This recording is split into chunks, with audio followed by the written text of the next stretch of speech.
गुरुर्ब्रह्मा गुरुर्विष्णुः गुरुर्देवो महेश्वरः गुरुर्साक्षात् परं ब्रह्म तस्मै श्री गुरवे नमः। नमस्कारं मास्टर। नमस्कारं मास्टर। नमस्कारं मास्टर ई.के. नमस्कारं मास्टर ई. नमस्कारं मास्टर एम.एन. नमस्कारं मास्टर एम.एन. नमस्कारं मास्टर सी.वी.वी. नमस्कारं मास्टर सी.वी.वी. नमस्कारं मास्टर सी.वी.वी. नमस्कारं मास्टर सी.वी.वी. नमस्कारं मास्टर सी.वी.वी.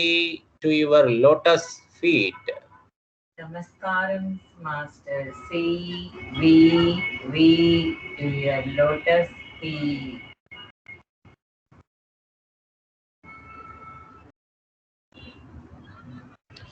इक्किरारकुलाम्बोधि विधुमानन्दरूपिणम् अनन्तार्यतनूजातं कृष्णं वन्दे जगद्गुरुम् श्रीकृष्णमाचार्यमनन्तपुत्रं सत्साधुमित्रं करुणार्धनेत्रं गुरुं गुरूणां पितरं पितॄणाम् अनन्यशेषः शरणं प्रपद्ये अनन्यशेषः शरणं प्रपद्ये अनन्यशेषः शरणं प्रपद्ये योगप्रभा समाराध्य जनताप्रियजनार्दनम् वन्देऽहं रामकोटिसदेशिकं प्रेमरूपिणम् वन्देऽहं रामकोटिशं रोगिणाम् आर्तिनाशकम् प्रभाकरसमन्धीरं परमप्रेमसुन्दरम् प्रभाकरकृपापूर्णजीवनं प्रेमभावनं प्रणतार्तिहरं कृष्णरामकोटीश्वरं भजे।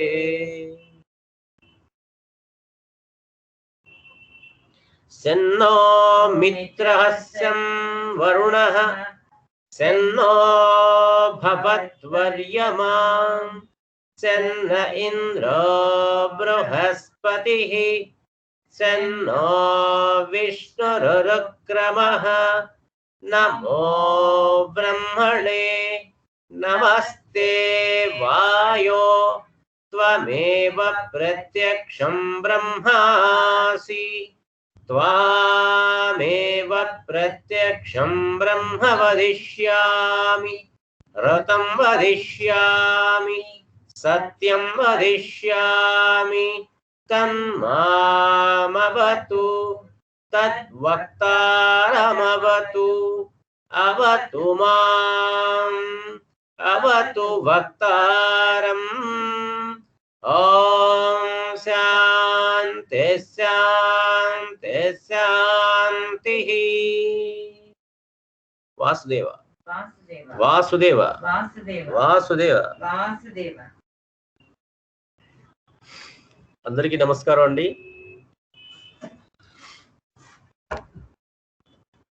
నమస్కారం అండి. నమస్కారం వాసుదేవ. సో ఈరోజు మనం హనుమాన్ గారి మాస్టర్ హనుమాన్ గారి పుట్టినరోజు సందర్భంగా మనందరం ఇలా మళ్ళీ కలవటం చాలా సంతోషం. హనుమాన్ గారి యొక్క 267వ జన్మదినం ఉంటుంది ఇది. ఎందుకంటే ఆయన పుట్టిన తేదీ 10 ఏప్రిల్ 1755లో పుట్టారు ఆయన. వారు దేహత్యాగం చేసింది 2 జూలై 1843. అంటే 88 ఏళ్ళు వారు జీవించారు ఫిజికల్గా, భౌతికంగా. సో ఈరోజు మనం వారి యొక్క బర్త్డే అంటే జన్మదినం సందర్భంగా అందరం మనం ఇలా కలిసి ఒకసారి వారిని స్మరించుకోవటం వల్ల ఆయన ఒక మహానుభావుడు, ఋషి. సో వారు ఇచ్చినటువంటి ఆ ప్రసాదం ఏదైతే ఉందో దాంతోనే మనం ఇవాళ ఇంతమంది ఇలా ఆరోగ్యంగా ఉన్నాం, ఇలా మనం కలిసి ఒక రకంగా ఉన్నాం. సో అటువంటి మహనీయుల యొక్క సంస్మరణ అనేది మనకి చాలా అవసరం. ప్రతిరోజు కూడా సంస్మరించుకోవాలి. మనం మందు వాడేప్పుడైతేనేమి, మందు ఇచ్చేప్పుడైతేనేమి కూడా అటువంటి మహానుభావులు వారు ఎంత త్యాగాలు చేస్తే మనకి ఇవాళ రోజున మనకి ఈ వైద్యం మనకి అందుబాటులోకి వచ్చింది, మానవ జాతి అందుబాటులోకి వచ్చింది. సరే, మనం ఎంతగా దాన్ని ఉపయోగించగలుగుతున్నాము అనేది ఒక పక్కనైతే, బట్ మనందరికీ కూడా చేతనైన వారికి చేతనైనంతగా వాడుకునేందుకు వీలుగా ఆ మహానుభావుడు మనకు అందించినటువంటి ఈ శాస్త్రం ఇది. సో ఆయన హనుమాన్ గారు అందించినటువంటిది శాస్త్రానికి మనకి మాస్టర్ గారు ఈకే గారు మనందరికీ అందుబాటులోకి, మనందరికీ అర్థమయ్యే విధంగా, మనందరి అదృష్టం మాస్టర్ గారు తెలుగులో ఎన్నో రచనలు చేసి, గ్రంథాలు చేసి, ఒక హోమియోపతి అనే కాదు అన్ని రకాలుగా, హోమియోపతిలో కూడా వారు ఎన్నో లెక్చర్స్ ఇచ్చి ఇవ్వటం వల్ల భౌతికంగా అటెండ్ అయిన వాళ్ళు ఉన్నారు, అలాగే చెప్పినప్పుడు విని రాసుకున్న వాళ్ళు ఉన్నారు, అలాగే ఆయన చెప్తున్నప్పుడు విని రికార్డ్ చేసుకొని అవి మనందరికి అందించిన వాళ్ళు కూడా ఉన్నారు. సో వీళ్ళందరి యొక్క త్యాగ ఫలమే మనం ఈ రోజున ఇవాళ ఇలా ఆనందంగా ఉండటానికి కారణం. అయితే మనందరి జీవితాలు ఇలా ఉన్నాయంటే ఇంతటి ఋషుల యొక్క త్యాగ ఫలం అయితే, ఒక నిమిషం, మరి మనం ఒక్కసారి మనం గమనిస్తే ఎవరి పెట్టుబడి వలన మనం ఇవాళ ఇలా ఉన్నాం? ఎంతో మంది మహానుభావులు వారి శరీరాన్ని మొత్తం త్యాగం చేసి, వారి సమయాన్ని అంతా త్యాగం చేసి, మనలాగా ఎప్పటికప్పుడు సుఖంగా ఆనందంగా మన కోసం మనం జీవించాలి అనుకుంటూ జీవించకుండా వాళ్ళు మానవ జాతి కోసం, ఏదో మన కుటుంబం కోసం మనం చేసుకోవడం లేదా మన కోసం మనం చేసుకోవటమే మనకి చాలా గొప్పగా కనిపిస్తున్నటువంటి రోజుల్లో, రోజం కాదు కాలంలో, ఈ కలికాలంలో మరి మానవ జాతి, ఒక జాతి కోసం వాళ్ళు చేసినటువంటి తపన వాళ్ళు చేసినటువంటిది మనం చూస్తే అసలు ఎంత మనందరికి ఇన్స్పిరేషన్ కలగాలి యాక్చువల్గా. అటువంటి వారి యొక్క త్యాగం, వాళ్ళు మనం ఈ రోజుల్లో పొందేటువంటి ఏ రకమైన ఆనందం, సుఖాలు, ఆనందం అని కాదు సుఖాలు అనేది వాళ్ళు అసలు ఆశించకుండా ఎప్పుడు మానవ జాతి కోసం పాటుపడుతూ, ఏది వాళ్ళు ఆశించకుండా, అసలు ఇందులో వాళ్ళు చేసినటువంటి ఏది దాంట్లో నుంచి కూడా వాళ్ళకి వచ్చినటువంటిది ఏం లేదు, అందరికి జాతికి వచ్చిందే.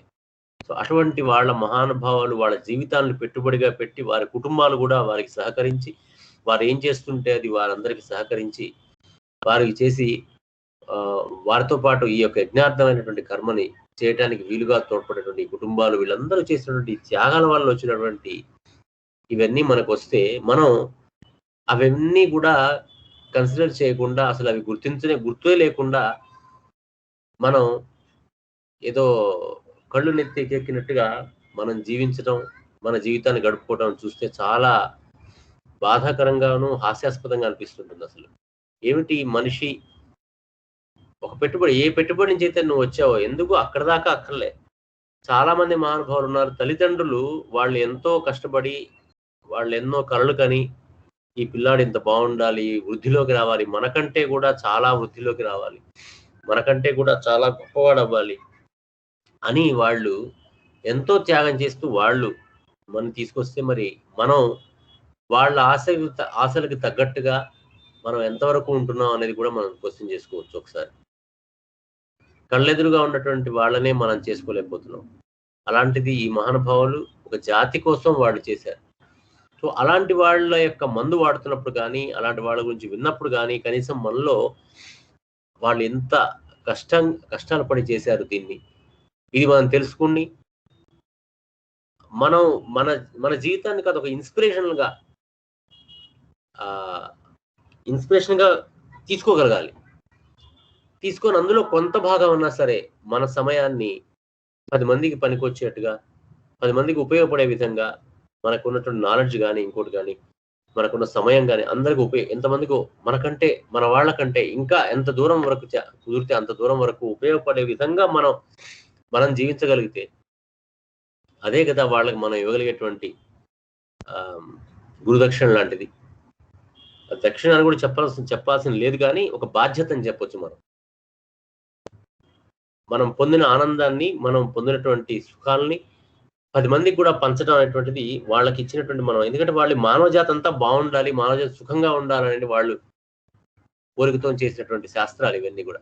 మరి అలాంటి శాస్త్రాలన్నీ కూడా మనం అనుభవిస్తూ మన ద్వారా 10 మందికి వాటి గురించి చెప్పడం కానీ, వాటి గురించి వాటిలో ఉన్న ఆనందం ఏంటో చెప్పడం కానీ కూడా చేయకుండా, మనకి మనమే పూర్తిగా కూడా దాంట్లో ఇన్వాల్వ్ అవ్వకుండా మనం వాడుకోవడం సంగతి తర్వాత, వాడుకోవడం మొదలుపెట్టి 10 మందికి కూడా పనికొచ్చే విధంగా మనం చేసేదానికి ఒక ఇన్స్పిరేషన్ గా పనికి రావాలి. అందుకోసమే ఇలాంటి సంస్మరణలు, ఇలాంటివి వాళ్ళని గుర్తు తెచ్చుకోవటాలు అనేటువంటిది మనకు పెట్టిందనమాట. ఎంతసేపటికి మనం మన ఆలోచనలు, మన సౌకర్యాలు, మన సుఖం, చివరికి అన్నిటికంటే ఇంపార్టెంట్ మన అహం. సుఖం కంటే మన ఇబ్బంది పెట్టేది, మన పాడు చేసేది అహం. ఈ మన అహం తృప్తి చెందటానికి మాత్రమే జీవిస్తున్నాం, కానీ వారు అందించిన ప్రేమని మళ్ళీ మనం తర్వాత తరాలకి అందించాలంటే అలాంటి ప్రయత్నం మనం చేయట్లేదు.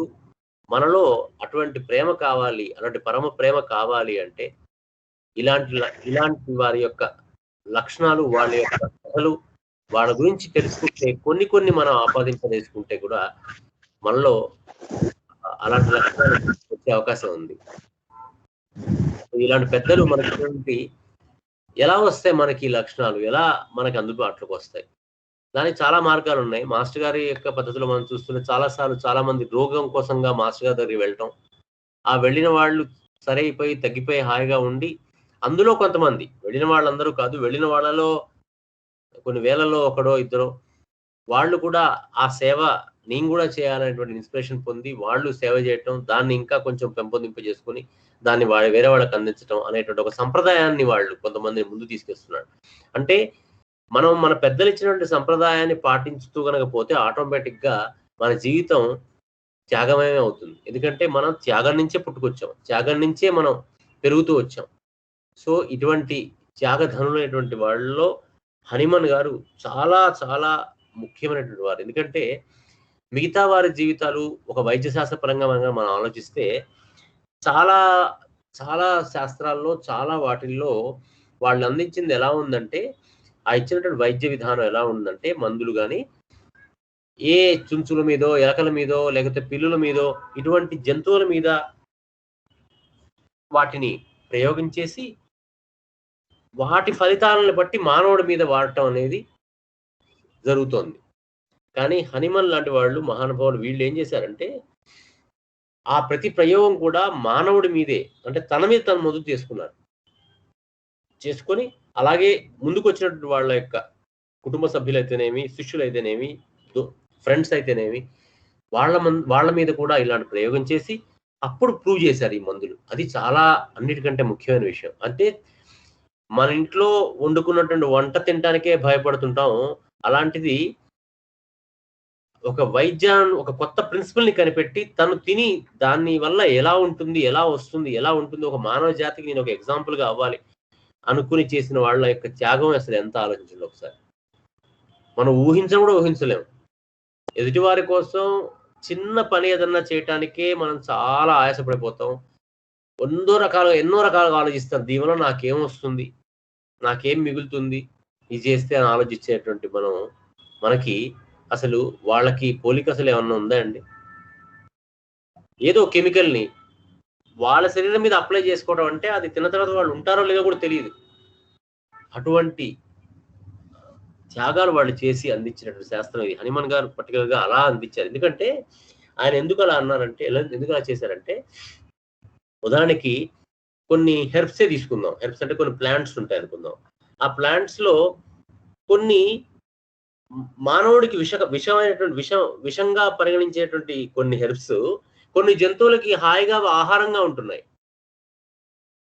అర్థమైంది కదండి. అంటే కొన్ని హెర్బ్స్ అంటే కొన్ని మొక్కలు అలాంటివి తీసుకుంటే కూడా ఏవైతే మానవుడికి తింటే చచ్చిపోతాడు అనేటువంటివి కూడా కొన్ని జంతువులు అవి తిని హాయిగా అరిగించుకుంటే అవి ముఖ్య ఆహారంగా కూడా జీవిస్తూ ఉన్నాయి. సో అలాంటి వాటి మీద గనక మనం ప్రయోగం చేసి ఇదేం కాదులే మన మీద కూడా వేసుకోవచ్చు అని గనక అనుకోవటం ఎంత వివేకం అండి. కాబట్టి హనుమాన్ గారు బేసిక్ గా అటువంటి శాస్త్రాలను ఆయన చదువుకున్నాడు. కానీ అటువంటి శాస్త్రాలని ఆయన ముందుకు ఎందుకు తీసుకెళ్ళలేకపోయాడు, మనస్ఫూర్తిగా హార్ట్ఫుల్ గా ఎందుకు తీసుకెళ్ళలేకపోయాడంటే తనకి ఈ విషయం అర్థమైంది.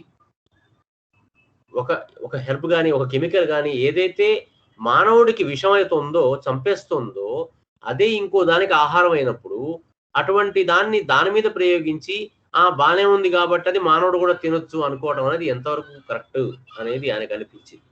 కాబట్టి తన శరీరాన్నే మరి అలాని పిలిచి ఎవరన్నా పిలిచి మీ మీద వేస్తానంటే ఎవరు ఒప్పుకుంటారు? సో అందుకని తన మీద తను వేసుకోవడం మొదలుపెట్టి ఆ తర్వాత వాళ్ళందరూ వాళ్ళ మీద అంటే ఇది త్యాగం అంటే. ఇలాంటి త్యాగాలు మనం మన కోసం కూడా చేసుకో. ఇలాంటి త్యాగాలు రోజు కాసేపు సాధన చేయరా, రోజు కాసేపు సేవ చేసుకోరా, రోజు కాసేపు ఈ మంత్రం చదువుకోరా, రోజు కాసేపు ఈ దీక్ష తీసుకోరా, బాగుంటావురా అంటే కూడా మనం తీసుకోలేం. బద్ధకం మనకి. మన కోసం మనం చెప్తున్నాను నేను. బాగా చదువుకోరా, గొప్పవాడివి అవుతావు. మంచి మంచి పుస్తకాలు చదువుకోరా, చాలా విషయాలు తెలుస్తాయి, నీకు ఉపయోగం జరుగుతుంది అని చెప్తే కూడా మనం చేస్తున్నామా? చేయట్లేదు. రోజు సేవకి వెళ్ళండి, సేవ చేసుకోండి, ఎంత కుదిరితే సమయం అంత సేవ చేసుకుంటే నాశనం అయిపోతుంది. కర్మనాశనం అయిపోతే బాధలు పడాల్సిన అవసరం లేదు, హాయిగా ఉంటావురా అంటే సేవ చేసుకోవడానికి మనకు సమయం చిక్కదు. ఆ కర్మలో కూడా అలాగే కొట్టుకుంటూ ఉంటాం. ఇలాంటి మనకి మరి వీరి కథలు, వీరి మాటలు, వీరి జీవితాలు మనకి ఎంత దూరం ఉంది మనకు అసలు. వాళ్ళకి మనకి అసలు ఆలోచనలకి మనకి ఎంత దూరం ఉంది అనేది ఒకటి ఆలోచిస్తే కొన్ని విషయాలు మనకి అర్థమవుతాయి. ఏంటంటే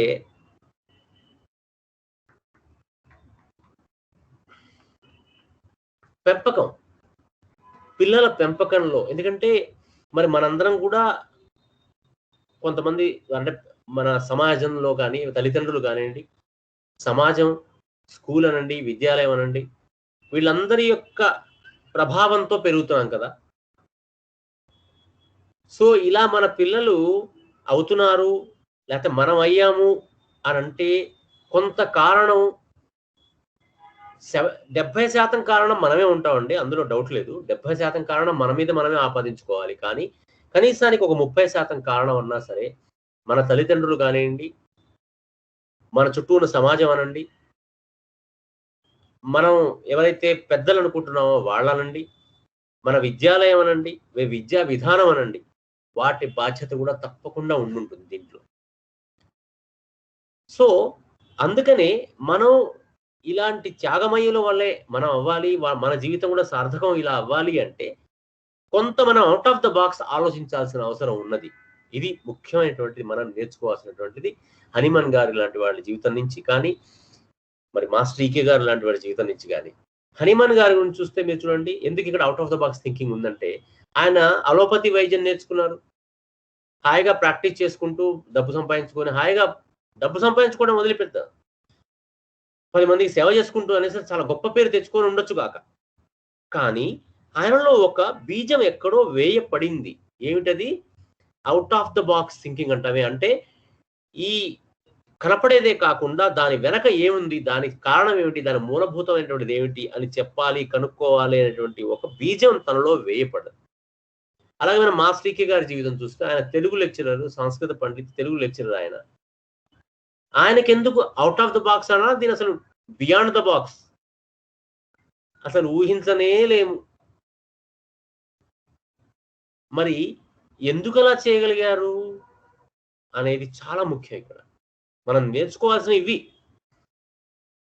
ఓకే, ఇలా చేశారు, అలా చేశారు, వాళ్ళ స్తోత్రాలు చదివేయటం, వాళ్ళ పేర్లు పెట్టుకుని, ఫోటోలు పెట్టుకుని, దండాలు పెట్టుకుని, వాళ్ళకి హారతులు ఇవ్వటం వల్ల ఏమీ ఉపయోగం లేదు.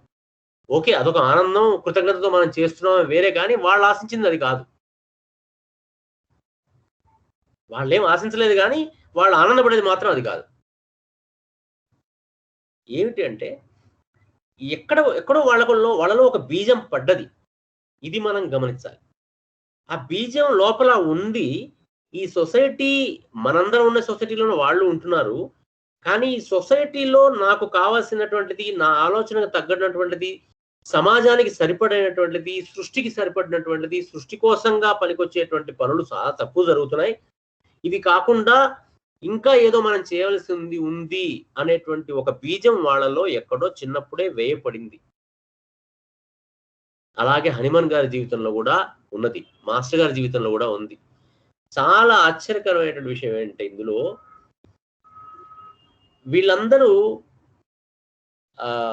వీళ్ళందరికీ వీళ్ళని బళ్ళకి పంపించారు. కానీ బళ్ళకి పంపించే ముందు ఇంటిని విద్యాలయంగా చేశారు. వీళ్ళందరి జీవితాల్లో మనం చూస్తే అసలు ఇవాళ మన చుట్టూ ఉన్నటువంటి మహానుభావులు, చాలా మంది మహానుభావులను చూస్తే, ఇప్పటికంటే ఇంతకంటే ముందు వాళ్ళని కూడా ఎవరిని చూడండి మీరు, గాంధీ గారి దగ్గర నుంచి ఎవరిని, ఏ సైంటిస్ట్ అయినా చూడండి,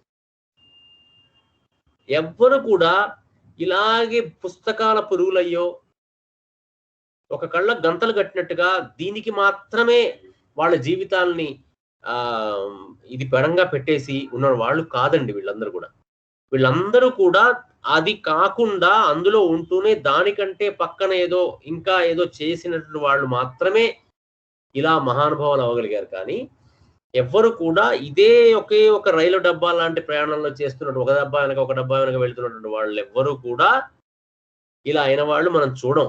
అయితే అయి ఉండొచ్చు, కంపెనీ CEO అయి ఉండొచ్చు, వాడు ప్రపంచాన్ని పనికొచ్చే పని చేసినటువంటి మహర్షుల్లో వాళ్ళు ఉండరు, ఋషుల్లో వాళ్ళు కనపడరు. వాళ్ళు ఎంతసేపటికి ఓకే, ఎన్నో కోట్లు సంపాదించి ఉండొచ్చు, పెద్ద బ్యాంకు మేనేజర్ అయి ఉండొచ్చు, లేకపోతే ఒక CEO అయి ఉండొచ్చు, ఒక కంపెనీకి MD అయి ఉండొచ్చు, చైర్మన్ అయి ఉండొచ్చు, లేకపోతే వాళ్ళ నాన్నగారి కంపెనీ అయితే దాన్ని వాళ్ళు నడుపుతుండొచ్చు, కోట్లు సంపాదించవచ్చు. కానీ అవి ఇన్సిడెంటల్ గా వాళ్ళ వల్ల జరుగుతున్నాయి ప్రపంచానికి ఉపయోగం తప్ప, వాళ్ళు అనుకొని ఒక సంకల్పం చేసుకొని మానవ జాతికి ఏదన్నా చేద్దాం అనుకున్నట్టు మహానుభావులంతా ఆ కోవలో చెందిన వాళ్ళు కాదు. అలాంటి మహానుభావులందరూ కూడా out of the box thinking చేయడానికి చేస్తున్నప్పుడు వాళ్ళకి అడ్డుపడినటువంటి తల్లిదండ్రులు గలవాళ్ళు కానీ, వాళ్ళకి అడ్డుపడినటువంటి సమాజంలో కాదు, పెద్దలు ఎవరన్నా ఉండి వాళ్ళ చుట్టుపక్కల ఉండి వాళ్ళని ప్రేరేపించిన వాళ్ళు కానీ ఉండుంటారు వీళ్ళ జీవితాల్లో. ఒక్కసారి మనం ఇవన్నీ తెలుసుకోవాలి, గమనించుకోవాలి. వాళ్ళు మహానుభావులు అవ్వటం ఎలా జరిగిందంటే ఇది. ఎందుకంటే పుట్టినప్పుడు నేను, మీరు, వారు అందరం కూడా ఎలా పెరుగుతూ వచ్చామో, అలాంటి ఫ్యాకల్టీస్ తో పుట్టామో, దాదాపు అలాంటి ఫ్యాకల్టీస్ తోనే పుట్టాం అందరం కూడా. స్పెషల్ ఫ్యాకల్టీస్ అనేవి నిజం చెప్పాలంటే ఏం లేవు. అందరిలో ఉన్న ఫ్యాకల్టీస్ లోనే ఈ సృజనాత్మకత, ఈ క్రియేటివిటీ, సెన్సిటివిటీ, రెస్పాన్సివ్నెస్, రెస్పాన్సిబిలిటీ, ఇలాంటి లక్షణాలన్నీ ఉన్నటువంటి పిల్లల్లో మనకు తెలియక ఏదో ధ్యాసలో ఏదేదో చేసేద్దాం, వాళ్ళని గొప్పవాళ్ళని చేసేద్దాం అనుకుని తెలియక వాళ్ళలో ఉన్నటువంటి ఆ వికాసాన్ని మనకి తెలియకుండా మనం అణిచివేస్తూ ఉన్నాం. ఒక క్రియేటివ్ ఐడియా ఏదన్నా, వాడు out of the box idea ఏదన్నా వాళ్ళలోంచి కనపడ్డా కూడా, మాట్లాడినా కూడా ఆ పుస్తకంలో ఉన్నదానికంటే వాళ్ళు ఇంకేమన్నా ప్రత్యేకమైన క్వశ్చన్ వేసినా కూడా మనం దాన్ని ఆనందంగా స్వీకరించకుండా వాళ్ళని దబాయించేసి అలాంటి ఆలోచనలు చేస్తే నిన్ను తంతా కొడతా అని, అలాంటి ఆలోచన చేయటమే మహా పాపం అని, ఇలా మనకి తెలియకుండా మనం వాడు పాడు చేయాలని మనం అనుకోవట్లేదు. కానీ తెలియకుండా మన విద్యా విధానం అనండి, మన సమాజం అనండి, తల్లిదండ్రులు అనండి, వీళ్ళందరూ కలిసి మనం ఇలా చేస్తూ మన పిల్లల్ని ఇలాంటి మహర్షులుగా తయారవ్వకుండా మనమే చేసుకుంటున్నాం. నేను అనుకోవటం మీ అందరూ కూడా ఈ మాటతోని, ఈ ఉద్దేశాలతోని ఏకీభవిస్తారని అనుకుంటున్నాను. ఒక్కసారి మనకి మనం చూసుకోవాలి. కాకపోతే బాధ ఏంటంటే మన జీవితం అయిపోయిన తర్వాత ఇలా చేశానే అనుకున్న తర్వాత ఇంకా మనకు ఛాన్స్ లేదు. మన పిల్లల్ని ఆల్రెడీ మనం పాడు చేసుకున్న తర్వాత మనకి ఇంకా ఛాన్స్ లేదు. కనీసం తర్వాత వారికి అయినా సరే మనం మన పిల్లలకైనా సరే వాళ్ళకి మనం ఇలా ఎక్స్ప్లెయిన్ చేసి అర్థమయ్యేది చెప్పి వాళ్ళకి జాగ్రత్తగా మనం నేర్పించగలిగితే కనీసం వాళ్ళ పిల్లలు దానిలో ఇంచైనా కొంతమంది ఇలా పుట్టుకురావచ్చు. సో అందుకని ఇలాంటి మహానుభావుల గురించి మనం మాట్లాడుకోవటం అనేది ఎందుకు ముఖ్యం? ఏమో హనుమాన్ గారు ఏదో పుట్టాడు, ఆయన పుట్టినంత మాత్రాన మనం ఈ రోజున ఆయన గురించి మాట్లాడుకోవాల్సిన అవసరం ఎందుకు అంటే ఇవి వాటి వల్ల ఉపయోగాలు. ఇలాంటి మహానుభావాలను సంస్కరించుకొని వారి గురించి తెలుసుకుని వారి చరిత్రలు చదువుకోవటం అనే దానివల్ల మనం పునీతులం అవటం అంటే అర్థం ఏంటంటే మనం ఇలా మనలో ఇట్లాంటి లక్షణాలు కొన్ని వచ్చే అవకాశం ఉంది. ఇవన్నీ మనలో ఉన్నవే కానీ నిజం చెప్పాలంటే అవి మాటుపడిపోయాయి. ఈ సమాజంలో ఉద్దేశాలు ఏమన్నా కానివ్వండి కానీ అలా ఆలోచించే వారిని పైకి రానివ్వరు. పైకి రానివ్వటం కాదు, బతకనివ్వరు. వాళ్ళని సరిగ్గా సుఖంగా ఉండనివ్వరు. ఇలాంటి ఇబ్బందులు అందరూ పడ్డవాళ్ళే ఈ మహానుభావులు. అప్పుడే వాళ్ళు మనకి ఒక జాతికి సంబంధించినటువంటి ఒక విషయాన్ని వాళ్ళు అందించగలిగారు. సో ఇటువంటి మహానుభావుల గురించి మనం తెలుసుకునేటప్పుడు మనం తెలుసుకోవాల్సింది ఇది. ఎలా అయినా మహానుభావుడు అంటానికి మనం చాలా చూస్తాం. పొద్దున్నే తెల్లవారుజామున చదివేవాడు, లేదా గాయత్రి మంత్ర ఉపాసన చేసి ఆయన ఇచ్చేసారు. ఇవన్నీ చేస్తే అవలే. ఇవన్నీ చేయాలి, కంటిన్యూ చేయాలి అనిపించేటువంటి ఒక బీజం లోపల ముందు ఉండిన తర్వాత ఇవన్నీ జరిగాయి. సో ఆ సంకల్పం మనలో కలిగినప్పుడు, అలాంటివి కలుగుతున్నప్పుడు వాటిని ఇంకా మనం పెంపొందించుకోవడానికి పనికొచ్చేటువంటివే ఈ మహానుభావుల చరిత్రలు. కాబట్టి మన పిల్లలతోని కానీ మనం కూడా అటువంటి పుస్తకాలు కానీ అటువంటి వారి చరిత్రలు వినటం కానీ, ఎక్కడన్నా ఇలాంటి చరిత్రలు చెబుతుంటే వెళ్ళి వినాలకు పూర్వంలో మనకి హరికథలు అని చెప్తుండేవాళ్ళు. ఈ హరికథల్లో ఇలాగే రాముడి గురించి చెప్పేవాళ్ళు, కృష్ణుడి గురించి చెప్పేవాళ్ళు, ఒక మంచి సంఘటన తీసుకొని చెప్పేవాడు, త్యాగరాజ స్వామి గురించి చెప్పేవారు. ఇలా రకరకాల హరికథలు అవి విన్నప్పుడు వీళ్ళలో ఇన్స్పిరేషన్ కలిగేది. సో అలాంటి ఇన్స్పిరేషన్ అనేది మనకి కలగటానికి అవకాశాలు చాలా తగ్గిపోయాయి. ఒకసారి మనం జాగ్రత్తగా ఆలోచిస్తే ఎంతసేపటికి మన టార్గెట్ అలా ఏమిటంటే ఎంతో కొంత ఒక ఇల్లు కట్టుకోవాలి, ఒకటి కాదు 2 కొనాలి, పిల్లలు ఇద్దరికి చెరొకటి ఉండాలి, మనకి ఇంకొకటి ఉండాలి మూడోది. ఓకే, తర్వాత మన రిటైర్మెంట్ ఫండ్ ఇంత కావాలి, మనం ఏమన్నా అయితే పిల్లలు కదా, ఇలాంటి చాలా ఎవరో మ్యూట్ చేసుకోవాలనుకుంటాను. సో ఇలాంటి వాటిలో మనం పడిపోయి చాలా చాలా సమయాన్ని మనం వృధా చేసుకుంటూ వెళ్ళిపోతున్నాం. అయితే తప్పదు. ఎందుకు తప్పదంటే మరి మనం అలాంటి సమాజంలో ఉన్నాము, అలాంటి వాటి యొక్క మనం వదులుకోలేము, దీన్ని తప్పదు. కానీ మనం కొంత టైం తీసుకోవాలి, మనలోంచి మనం కొంత టైంని తీయాలి.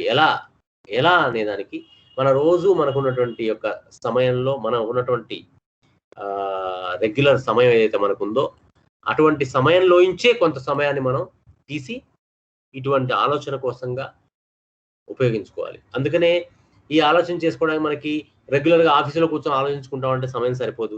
మరి లేకపోతే ఇంట్లో ఏదన్నా పనులు వాళ్ళు చెప్తే ఆ పనులు వదిలేసి మనం చేసుకుంటే సరిపోదు. అందుకనే మనకి ఒక ప్రైవేట్ సమయాన్ని ఏర్పాటు చేసుకోవాలి. అది ఎప్పుడంటే తెల్లవారుజామున కాసేపు ఒక గంట ముందు, అందరికంటే ఒక గంట ముందు లేచితే గనక మనకి అలా కూర్చొని హాయిగా కాసేపు ప్రశాంతంగా అలా కూర్చుంటే మనలో అలాంటి ఆలోచనలు పుట్టుకొస్తాయి. ఆ పుట్టుకొచ్చిన ఆలోచనల మీద మనం రోజు కాసేపు దాని గురించి ఆలోచన చేస్తూ ఉంటే మనకు ఒక ప్రణాళిక తయారవుతుంది. దాంట్లో ఇచ్చే ఆ ప్రణాళిక ఎప్పుడైతే మనలో తయారవుతూ ఉంటుందో ఆ ప్రణాళికకి మనకి లింకప్ ఏర్పడుతూ ఉంటుంది. ప్రతి ప్రణాళికకి కూడా ఒక పరమ గురువు ఉంటాడు. దానికి ఆ పరమ గురువుతో లింక్ ఏర్పడుతుంది. వాళ్ళు మనకి నిర్దేశం చేస్తారు. అలాగా చేస్తున్న వాళ్ళు మాస్టర్ గారు మనం చూస్తే ఆయన ఒక వయసు తర్వాత ఉద్యోగం మానేశారు. ఎందుకంటే ఆయనకు అనిపించేసింది, ఇది కాదు నేను చేయాల్సింది, ఈ పని చేసుకుంటూ రోజుకి 8-10 గంటలు, ఆ 10 గంటలు సరిపడడానికి ఆ 10 గంటలు 8 గంటలు లెక్చర్ చెప్పాలంటే నేను ప్రిపేర్ అయ్యే సమయం ఇవన్నీ కలిపి ఎంతో టైం వేస్ట్ అవుతుంది. ఇంతకంటే కూడా చాలా సృజనాత్మకమైన పని, అంటే చాలా ఇంపార్టెంట్ అయిన పని, నేను క్రియాశీలకమైన పని నేను చేయవచ్చు అనిపించి ఆయన ఉద్యోగం మానేశారు. అలాగే హనుమాన్ గారి జీవితం చూడండి. హనుమాన్ గారు ఆయన అలోపతి వైద్యుడు. ఆయన అందులో ఎండి చేసుకున్నారు. ఆ ప్రాక్టీస్ మానేసేశారు ఆయన. ఆ ధైర్యం రావాలంటే మనం నమ్మిన దాని మీద మనకి ప్రణాళిక చేసే సమయం మన దగ్గర ఉండాలి. ఆ ప్రణాళిక మీద మనకి పట్టు రావాలి. ఆ పట్టు ఎప్పుడు వస్తుందంటే మనకు ఆ సమయం దాని మీద కేటాయించినప్పుడు వస్తుంది. లేకపోతే ఇలాంటి గొప్పవారి యొక్క చరిత్రలు చదువుకుంటే మనలో ఆ ఇన్స్పిరేషన్ కలుగుతుంది. సో మనం అలా పెరుగుకుంటూ పుట్టాము, చదువుకున్నాము, ఉద్యోగాలు వచ్చేసాయి, పిల్లలు పుట్టారు, పెళ్ళిళ్ళు అయిపోయాయి, ఏదో చేస్తూ పోతున్నాం. కానీ ఈ ఇన్స్పిరేషన్ మనలో తీసుకొని మన శరీరాన్ని మనం దీనికోసంగా వాడటం కోసంగా పనికి రావాలి అంటే ఇలాంటి మహానుభావుల గురించి తెలుసుకోవాలి. వాటిని మనం తెలుసుకున్న కొంచెం వాటిని మనం ఆచరణలోకి తీసుకురావాలి. అది ముఖ్యమైనటువంటిది. మనం ఈ మాటలు మాట్లాడుకోవడానికి ఉపయోగమైనటువంటిది. మన జీవితంలో మనకి డబ్బు సంపాదించాలి. అసలు డబ్బు సంపాదించకూడదు అని అనట్లేదు. డబ్బు అనేది చాలా ముఖ్యం. డబ్బు సంపాదించడమే జీవితం కాకుండా మన అవసరానికి సరిపడా డబ్బు సంపాదించుకుంటూ దానికి ఒక లిమిట్ ఉంటుంది. ఆ లిమిట్ కంటే మిగతా అది ఎంత డబ్బున్నా మన దగ్గర ఉపయోగం లేదు. ఆస్తి ఉంటుంది. ఎంత ఆస్తి ఉంది, రేపొద్దున ఏదైనా ఇబ్బంది వస్తే ఆస్తి మనకేం ఉపయోగపడదు. మనం చేసిన మంచి పని, 10 మందితో మనం వ్యవహరించిన తీరు మాత్రం ఉపయోగపడుతుంది. ఇది మర్చిపోయి మనం ఆ ఆస్తి కాపాడుకోవటానికి లేకపోతే ఆస్తి సంపాదించుకోవటానికి కోసంగా జనాల్ని దూరం చేసుకుంటుంటే నీ దగ్గర డబ్బున్నా కూడా ఏది రాని పరిస్థితి. సో డబ్బు సంపాదించడం తప్పు కాదు. డబ్బు సంపాదించాలి, కానీ దాని లిమిట్ వరకు దాన్ని తెలుసుకోవాలి మనం. అక్కడి నుంచి కనీసం అక్కడ తర్వాత అయినా సరే మనం 10 మందికి ఉపయోగపడే పనిలో శరీరాన్ని పూర్తిగా ఇన్వాల్వ్ చేయాలి. దాన్ని రిటైర్మెంట్ అంటారు మనం మామూలుగా అయితే. మనం రిటైర్మెంట్ తర్వాత కూడా ఈ రోజుల్లో కుదిరితే మళ్ళీ ఇంకొక ఉద్యోగం చేద్దామని ప్రయత్నం చేస్తారు కొంతమంది, ఇంకేం సంపాదిద్దామని ప్రయత్నం చేస్తారు కొంతమంది.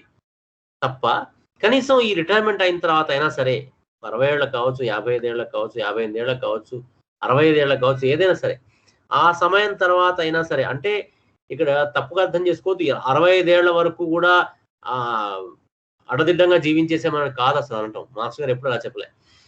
కనీసానికి నేను చెప్తున్నా, ఒక 65 ఆశ బాగుంటే పోనీ 60 ఏళ్ళకు సంపాదించు.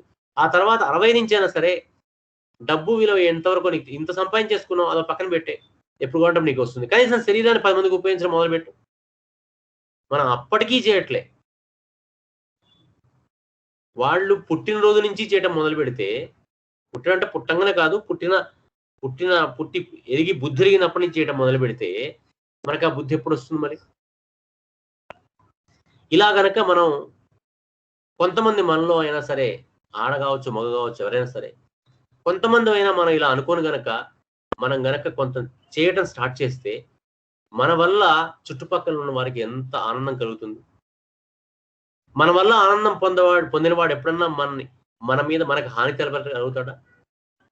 ఎప్పుడన్నా వాడు మనకి ఇబ్బంది పెట్టాలని చూస్తాడా?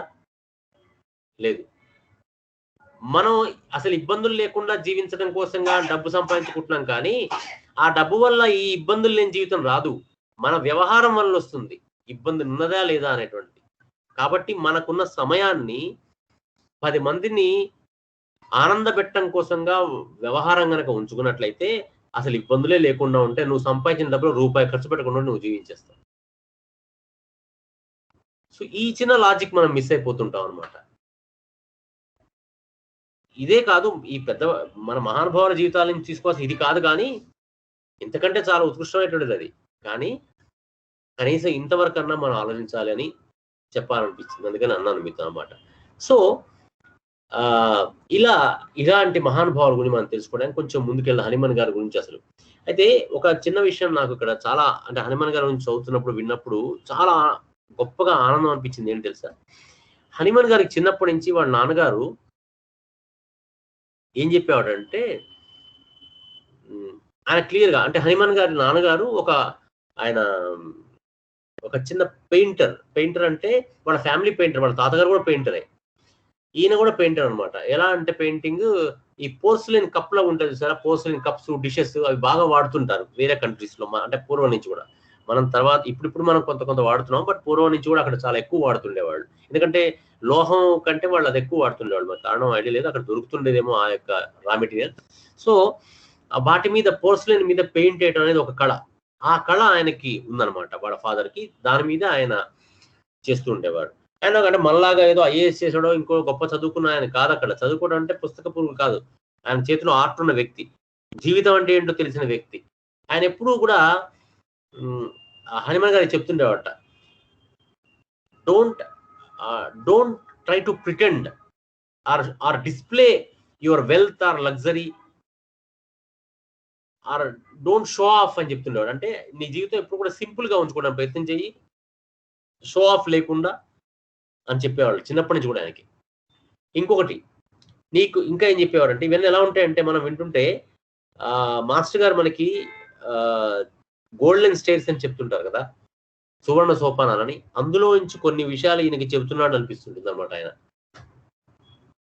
అలా ఆయనకి చెప్తుండేవాడు ఏమంటి, నీకు ఏదొస్తుందో నీ కళ్ళ ముందుకి అన్నీ చూడు, అన్నిటిని యాక్సెప్ట్ చేయి, కానీ అందులో నీకు మంచి అనిపించింది, అది నిజంగా ఎదుటివాడికి నష్టం కలిగించినటువంటిది, ఎదుటివాళ్ళకి దానివల్ల ఉపయోగం కలిగేటువంటిది మాత్రమే నువ్వు ఆచరించు, తీసుకో అని చెప్పేవాడు చిన్నప్పటి నుంచి వాళ్ళ నాన్నగారు. మనం ఇలాంటి మాటలు మనం ఎప్పుడు మన పిల్లలకు చెప్పడానికి అసలు చెప్పడానికి ప్రయత్నం చేసామా? ఎప్పుడన్నా ఇంకా చెప్పేవాడు ఆయన, ఎవరన్నా ఏదైనా చెబుతుంటే శ్రద్ధగా విను,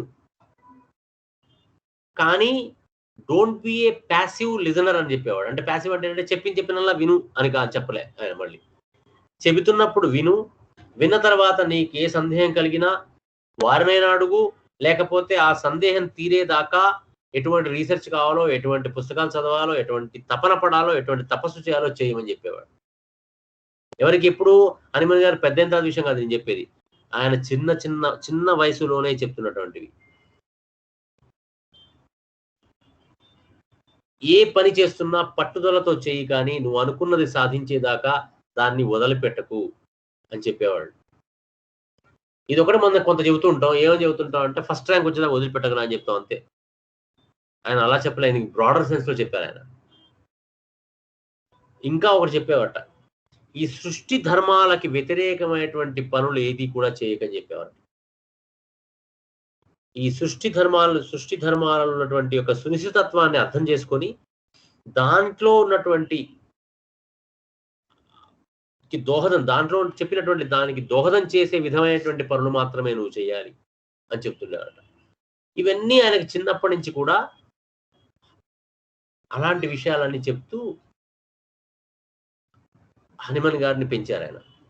పెంచటం అంటే మనలాగే ఏం పెంచలే. మనం పెంచడం అంటే ఏంటి, వాళ్ళని అదేంటి మొల్లార ముద్దుగా పెంచడం అంటే ఇలా పెంచాలంటే వాడిని అసలు తలుపులు బంద్ చేసేసి ఇవన్నీ నూరిపోద్దామని చూస్తుంటాం. ఇవన్నీ నూరిపోసిందే లేదు ఆయన. ఆయన అలా జీవించారు. అలా జీవించకుండా ఆయన చెప్పలేదు. ఇంకో ముఖ్యం అది. మనం ఏం ప్రయత్నం చేస్తామంటే మనం అలా జీవించకుండా మన పిల్లలకు అలా చెప్పేద్దామని చూస్తాం. అలా ఏం చెప్పలేదు ఆయన. ఆయన జీవిస్తూ తన పిల్లలకి అలాంటి విషయాల పట్ల ఆసక్తిని పెంచారు ఆయన. అది. సో మనం వీడి జీవితాల్లోంచి తీసుకోవాల్సినటువంటి ముఖ్యమైనటువంటి విషయాలు ఇవన్నమాట. ఒక తల్లిదండ్రులు పిల్లలకి ఎలాంటి విషయాల్ని మనం ఇన్స్పైర్ చేస్తూ చెప్పాలి వాళ్ళకి. వాళ్ళలో ఆ ఇన్స్పిరేషన్ నిలవాలి అంటే మనం ఎలా ఉండాలి, ఎలా బతకాలి, ఎలా జీవించాలి, మన జీవితమే వాళ్ళకు ఒక మెసేజ్ లాగా ఉండే విధంగా మనం ఎలా జీవించాలి, ఇవన్నీ కూడా ఈ పెద్దవాళ్ళ జీవితానికి మనకు అర్థమవుతాయి. సరే, మనం ఒకసారి విషయంలోకి వస్తే, ఇప్పుడు మనం మాట్లాడుకున్నంత విషయం కాదని కాదు, ఇదంతా essence of the things what we have to discuss and what to understand. And ఈరోజు ఆయన యొక్క లైఫ్ హిస్టరీ గురించి కనుక చూస్తే, ఇందాక చెప్పినట్టుగా హనుమాన్ గారు ఏప్రిల్ 10వ తారీఖు 1775లో 10 ఏప్రిల్ 1755లో 1755లో 10 ఏప్రిల్న ఆయన పుట్టారు. అర్ధరాత్రి పూట జర్మనీ దేశంలో పుట్టారు. ఆయన జర్మనీ దేశంలో ఆయన పుట్టడం బహుశా ఆయన వాళ్ళ ఇంట్లో ఆయన మూడవ సంతానం ఆయన.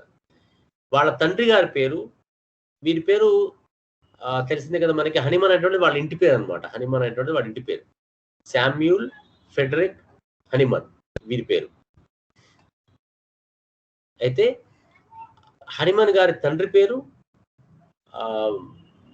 వాడింట్లో ఆయన పేరు మీద కూడా హనిమన్ అని వస్తుంది, బట్ దాని పేరు ఆయన పేరు గాటర్ఫ్రైడ్ హనిమన్.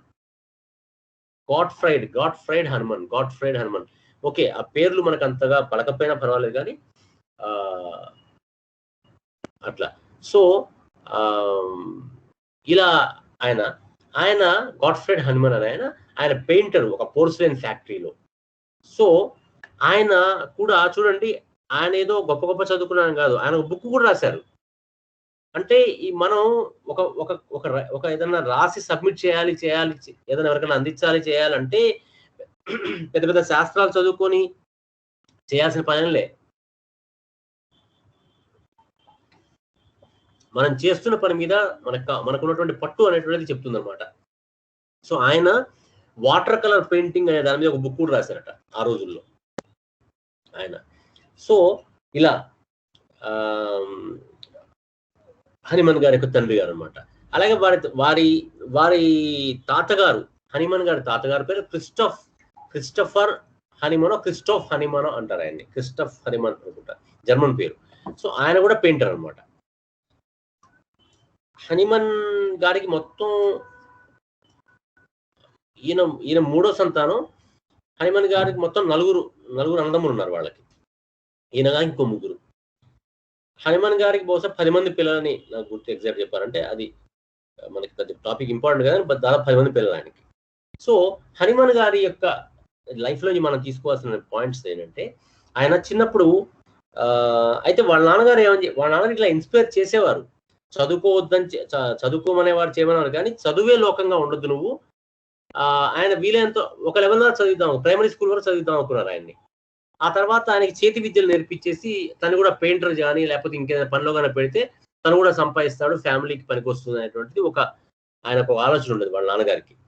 సో అలాంటి ఆలోచనతోనే ఆయన చెప్తూ ఉండేవాడు. ఆయన స్కూల్కి వెళ్ళినా కూడా ఎంతసేపటికి ఏం చేసేవారంటే ఆయన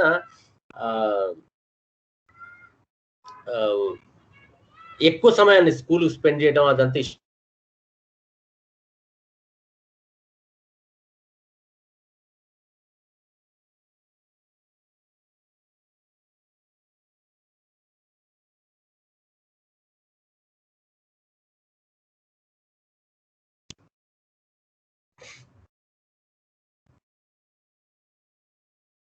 వాసుదేవా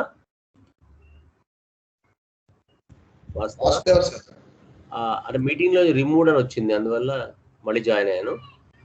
ఓకే, సో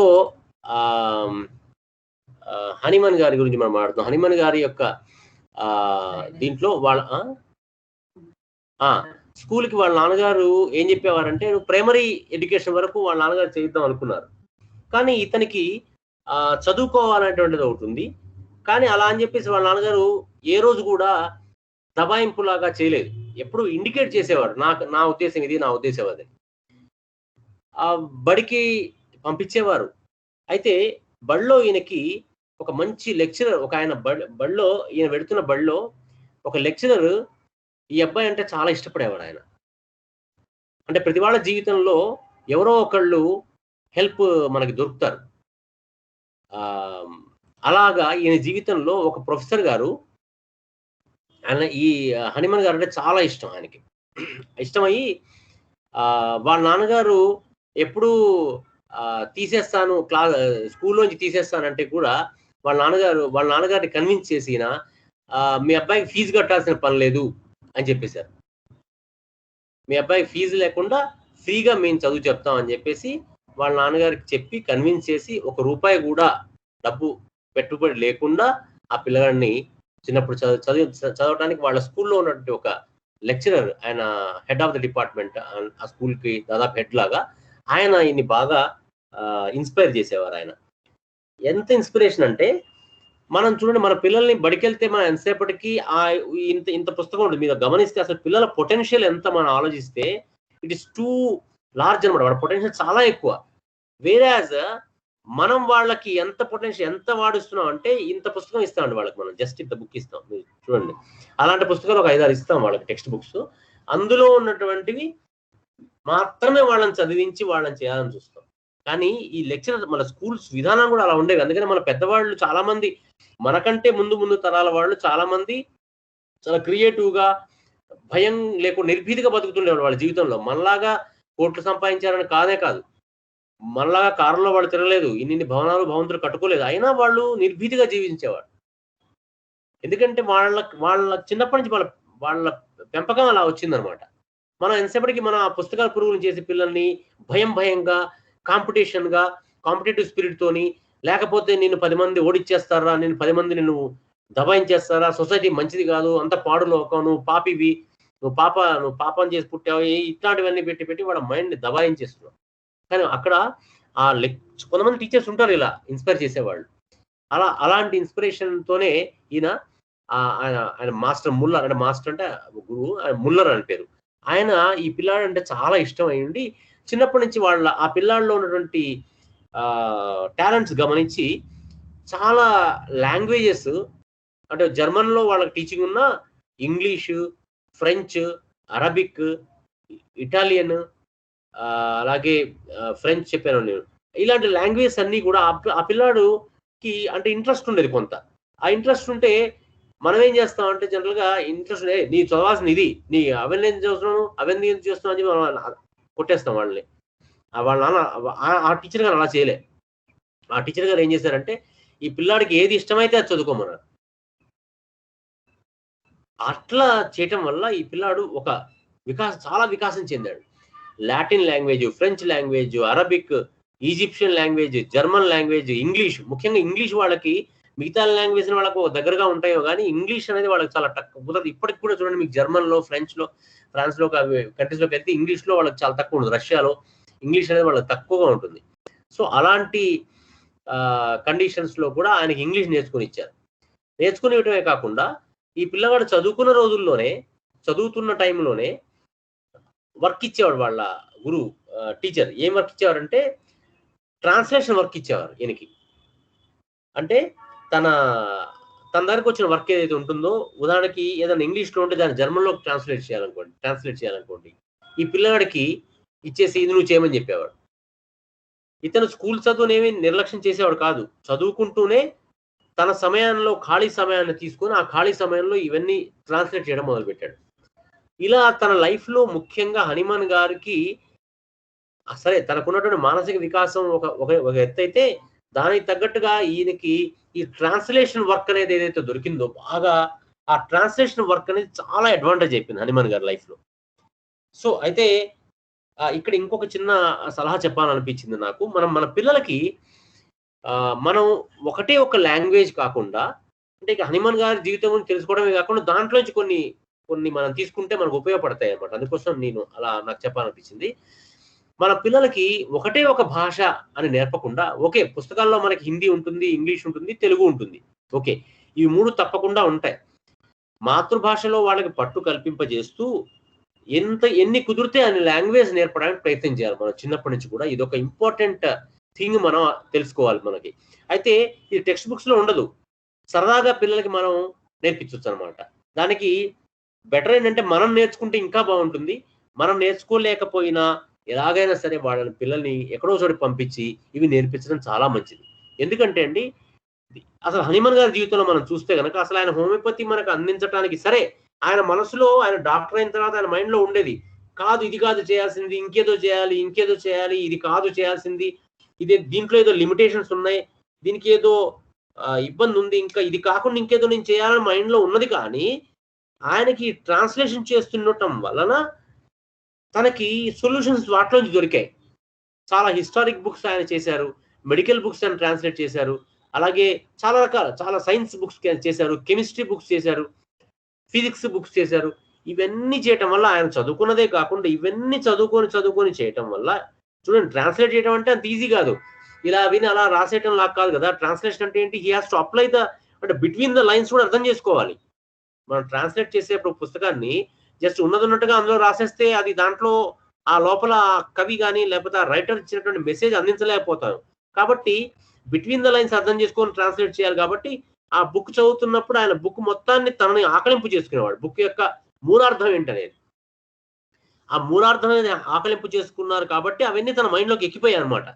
సో తను మెడిసిన్ ప్రాక్టీస్ చేస్తున్నప్పుడు తనకు వచ్చినటువంటి డౌట్స్ ఏదైతే ఉన్నాయో, కాదు ఇది కాదు ఇలా కాదు అని అనిపించేది ఏదైతే ఉన్నాయో, ఆ అనిపించిన వాటికి సొల్యూషన్ తను చేస్తున్నటువంటి తర్జుమా చేస్తున్నటువంటి ఆ బుక్స్ నుంచి తనకు దొరికాయి అనమాట. అంటే ఇలా మన పిల్లలు ఇలాగే చేస్తారని కాదు, కానీ తప్పకుండా ఉపయోగపడుతుంది వాళ్ళకి. మనం అనుకునేటువంటి కెరీర్లో ఉపయోగపడుతుంది, అలా కాకుండా వాళ్ళ ఓవరాల్ డెవలప్మెంట్లో కూడా పడుతుంది. పిల్లలకి మనం చదువుతో పాటు ఆటలు పాటలు తప్పకుండా నేర్పించాలి. నృత్యం, అలాగే ఏదో ఒక క్రియేటివిటీ, వాళ్ళకు ఉన్నటువంటి ఇష్టమైనటువంటి మాత్రమే. మళ్ళీ గుర్తుపెట్టుకోవాలి, ఇందులో వాళ్ళకి ఇష్టం లేకుండా వృద్ధిపడేయటం కాదు, వాళ్ళకి ఇష్టమైనటువంటి ఏదో ఒక ఆర్ట్ నేర్పిస్తూ దాంతోపాటు వేరియస్ లాంగ్వేజెస్ ఎన్ని కుదిరితే అన్ని లాంగ్వేజెస్ వాళ్ళకి నేర్పించడం వల్ల అసలు ఆ పిల్లలకి ఎంతో వికాసం, మైండ్ అంటే బ్రాడ్ మైండెడ్నెస్ వచ్చేస్తుంది వాళ్ళకి. తర్వాత ఇంకోటి కూడా సైన్స్ ప్రకారం కూడా ఏం చెప్తారంటే, ఎవరికైతే 1-2 కంటే ఎక్కువ లాంగ్వేజెస్ వస్తాయో వాళ్ళ మైండ్ ఎప్పుడు యాక్టివ్గా ఉంటుందట, వాళ్ళ మైండ్కి ఎప్పుడు గ్రాస్పింగ్ పవర్ ఎక్కువ ఉంటుందట. సో మన పిల్లలకి మనం ఏమని కోరుకుంటాం? గ్రాస్పింగ్ పవర్ బాగా పెరగాలని, మెమరీ బాగా పెరగాలని, ఎనాలిటికల్ థింకింగ్ బాగా పెరగాలని, రీజనింగ్ పవర్స్ పెరగాలని ఇవన్నీ ఆలోచిస్తాం కదా. మనం ఇవన్నీ ఆలోచించడానికి మనం హార్లిక్స్ తాగిస్తే, కాంప్లాన్ తాగిస్తే ఇవన్నీ రావు. వాడు అమ్ముకోవడానికి పనికి వస్తాయి, ఓకే, ఏదో కొద్ది గొప్ప వాల్యూస్ వస్తాయి దాంట్లో. ఫిజికల్గా వస్తే కొంచెం రావచ్చు, కానీ మనం వాడందో చెప్పినట్టు ఇది తింటే ఇట్లా అవుతుంది అట్లే ఉండదు. అవన్నీ ఎప్పుడు వస్తాయంటే ఇలాంటి పనులు మనం చేపడితే వస్తాయి. వాళ్ళలో వచ్చే వికాసాన్ని మనం నొక్కి పట్టకుండా ఉంటే వస్తాయి. కాబట్టి మనం ఇవన్నీ నేర్పించాలనేటువంటి యొక్క తపనతోని వాళ్ళకి ఇంట్రెస్ట్ లేకపోతే వాళ్ళ నెత్తిని కొట్టి నేర్పించడం మాత్రం కూడా కరెక్ట్ కాదు. వాళ్ళకి ఇంట్రెస్ట్ అయినటువంటి మాత్రం నేర్పాలి, కానీ కుదిరితే ఏమన్నా కుదిరిన లాంగ్వేజ్ వాళ్ళకి నేర్పడం అనేది మాత్రం చాలా అవసరం అని నాకు అనిపిస్తుంది. మన మాస్టర్ ఈకే గారి జీవితం తీసుకుంటే కూడా ఆయన ఎన్ని రకాల మాటలు, ఆయన మాస్టర్ గారు ఇంగ్లీష్ లో మాట్లాడేది చూడండి, సంస్కృతంలో మాట్లాడేది చూడండి, తెలుగు కానివ్వండి, హిందీ కానివ్వండి, ఎంత పర్ఫెక్ట్ గా తప్పులు లేకుండా స్పష్టంగా క్లియర్ గా మాట్లాడతారు. ఓకే, సో అందుకని వేరియస్ లాంగ్వేజ్ రావటం అనేది మన పిల్లలకి చాలా అవసరం, మంచిది కూడా. సో ఈ హనుమాన్ గారు ఈ తర్జుమా చేస్తున్నప్పుడు ఆయన ఒక రకం, అంటే ఇక్కడ ఇంకొక విషయం, హనుమాన్ గారి విషయం మనం చూస్తే ఆయన 16-17 ఏళ్ల వరకు స్కూల్లో చదువుకున్న తర్వాత అరౌండ్ 18 or 19 ఇయర్ ఏజ్ కి ఆయన కాలేజ్ అంతా అయిపోయిన తర్వాత మెడిసిన్ లో జాయిన్ అయ్యారు. మెడిసిన్ లో ఆయన వాళ్ళ నాన్నగారే ముందు నుంచి ఏం చెప్పేవారు, చాలా నువ్వు ఎక్కువ చదువుకోకర్లేదు, నీకు కావాల్సినంత వరకు చదువుకొని మిగతాదంతా కూడా నువ్వు వీలైనంత వరకు ఈ ఆర్ట్స్ నేర్చుకో, ఏదో మనకి సంప్రదాయ విద్య ఉంది అది మన ఇంట్లో చేసుకోమని చెప్తున్నాడు. కానీ ఈయనకి మాత్రం ఏదో చేయాలని కోరిక. సో ఆయన మెడిసిన్ చదువుకున్నారు. మెడిసిన్ చదువుకొని ఆయన ఇంట్లో నుంచి వెళ్ళేటప్పుడు ఒక విషయం చూడండి, మళ్ళీ ఇక్కడ ఇంపార్టెంట్ పాయింట్, మనం తెలుసుకోవాల్సిన ముఖ్యమైన పాయింట్లు, మనకు అవసరమైన పాయింట్స్ లో, ఆయన ఇంట్లో నుంచి వెళ్ళేటప్పుడు $20 €20, ఆ రోజు యూరోలు అనేవాళ్ళు కాదు, ఏదో థాలర్స్ ఏదో అనేవాళ్ళు, వాళ్ళ పేర్లు అప్పట్లో థాలర్స్ అనేదో అనేవాళ్ళు. ఆ ₹20 అనుకోండి, ఎగ్జాంపుల్ ₹20 మాత్రమే వాళ్ళ నాన్నగారు దగ్గర నుంచి తీసుకొని ఆయన ఆ ఊరు నుంచి యూనివర్సిటీకి వెళ్ళిపోయి చదువుకున్నారు. ఇంకంతే, ఇంట్లో ₹1 తీసుకోలేదు ఆయన. ఆ $20తోని తను అక్కడ బతకడమే కాకుండా మళ్ళీ ఇంకా సంపాదించుకొని ఇంటికి కూడా సపోర్ట్ చేశారు.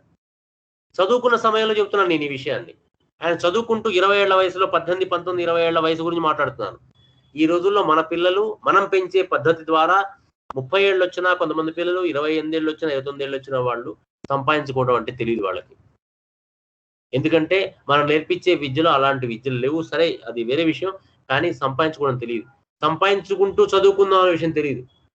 ఇప్పుడు ఈ వీరు హనుమాన్ గారు ఆయన పొద్దున పూట అంతా కాలేజీకి వెళ్ళి రాత్రుల పూట కూర్చొని ఈ ట్రాన్స్లేషన్ వర్క్స్ చేస్తూ చాలా సంపాదించేవారు. తన కాలేజీ ఫీజులు కట్టుకోవడం, పుస్తకాలు కొనుక్కోవడం, తన లివింగ్ ఎక్స్పెన్సెసే కాకుండా తన వాళ్ళకి పనికొచ్చేటువంటి కూడా కొనిపెడుతుండేవాడు వాళ్ళ ఇంట్లో వాళ్ళకి కూడా. మరి ఇలాంటి కన్స్ట్రక్టివ్ చిల్డ్రన్ ని మనం కన్నాం. కానీ మన పిల్లల్ని తయారు చేసామా అనేది తెలుసుకోవడానికి పనికొచ్చేటువంటి వాళ్ళ జీవితాల్లో ఒకరి జీవితం హనుమాన్ గారిది, అలాగే మాస్టర్ గారిది. ఇలాంటి మహానుభావులు అందరి జీవితాల్లో ఇలాంటి విషయాలు మనం తెలుసుకోవాలి, కానీ ఇంకా వేరే ఏదో తెలుసుకుని ఏం ఉపయోగం లేదు. ఇలాంటి తెలుసుకొని ఆచరణలోకి తీసుకురావడానికి ప్రయత్నం చేయాలి మనం. సో ముఖ్యంగా మనం వీరి జీవితంలో మనం తెలుసుకోవాల్సిన మన పిల్లల్లో ఉన్నటువంటి వికాసాన్ని మనం అణిచివేయకుండా ఉండేందుకు పనికొచ్చేటువంటి నాలెడ్జ్ మన దగ్గర ఉండాలి, ఆ ధైర్యం మన దగ్గర ఉండి వాళ్ళని ఎదగనివ్వాలి, గ్రో అవ్వనివ్వాలి. సో ఇది అలా ఆయన లాటిన్, ఇందా మీకు సరి చెప్పిన గ్రీక్, లాటిన్, హిబ్రియూ అని ఒక లాంగ్వేజ్. హిబ్రియూ అనేది చాలా ఓల్డ్ లాంగ్వేజ్. అది హిబ్రియూ, ఇటాలియన్, ఇంగ్లీషు, సిరియాలో ఒక సిరియక్ లాంగ్వేజ్ ఒకటి ఉండేది, స్పానిష్, జర్మన్, ఫ్రెంచ్. ఇప్పుడు నేను చెప్పిన దాదాపు 10 ఉంటాయి బహుశా. ఇలాంటి 10 లాంగ్వేజెస్ లో ఆయన మాస్టర్ అయ్యారంటే అండి, అయితే ఆయన బుర్ర పెద్దదేమో అది కాదు, అవ్వాలనుకున్నాడు కూడా అయ్యారు. మనం ఏదో ఒక వంక పెట్టేసి తప్పించుకోవాలని చూస్తాం. ఆయన అవ్వాలనుకున్నాడు, ఆయన చదవాలనుకున్నాడు, అందుకని చదువుకోగలిగారు.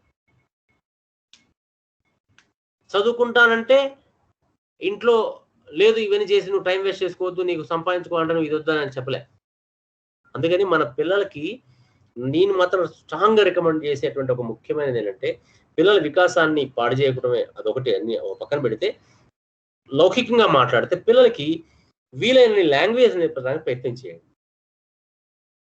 ఆ లాంగ్వేజ్ నేర్చుకున్నప్పుడు ఏమవుతుంది తెలుసా, ఇంకొక ముఖ్యమైన విషయం, వేరియస్ లాంగ్వేజ్ నేర్చుకున్నప్పుడు అండి, ఈ లాంగ్వేజ్ కనుక లింగ్విస్టిక్స్ అని ఒకటి ఉంటుంది. అంటే ఈ లాంగ్వేజ్ ఎలా తయారైంది, ఎలా మూవ్ అవుతుంది, ఎలా భాష నడుస్తుంది అనేటువంటిది ఒకటి ఉంటుంది. కామన్నెస్ ఒకటి తెలుస్తుంది. అంటే ఏమిటంటే ఏం తెలుస్తుంది అంటే వాళ్ళకి అట్లాస్ట్ ఇంతమంది అయినా, ఇన్ని రంగులు ఎక్కువ, ఇన్ని రంగులున్నా, ఇన్ని దళాలున్నా పువ్వు ఒకటే అయినట్టుగా, పూలన్నీ కలిపి మాల ఒకటే అయినట్టుగా ఈ మానవ జాతి అంతా ఒకటే, మనందరం ఒకటే, ఏ భాషలో మాట్లాడినా, ఏ రకంగా మాట్లాడినా వాళ్ళ ఫీలింగ్స్ ఒకటే, ఆ మధ్య లోపల ఉన్నటువంటి ఆ సూత్రం ఒకటే అనే విషయం అర్థం చేసుకునేటువంటి కెపాసిటీ కూడా వస్తుంది వాళ్ళలో. సో ఇన్ని రకాలుగా వాళ్ళు తెలుసుకున్నప్పుడు పిల్లల్లో ఇట్లాంటి వికాసం వాళ్ళకి వస్తుంది. పిల్లల వికాసాన్ని మనం ఆపకుండా ఉండాలంటే ఇన్ని రకాల మనం వాళ్ళకి చిన్నప్పటి నుంచి ఆడుకుంటూ పాడుకుంటూ నేర్పించేట్టుగా ఉండాలి మనం.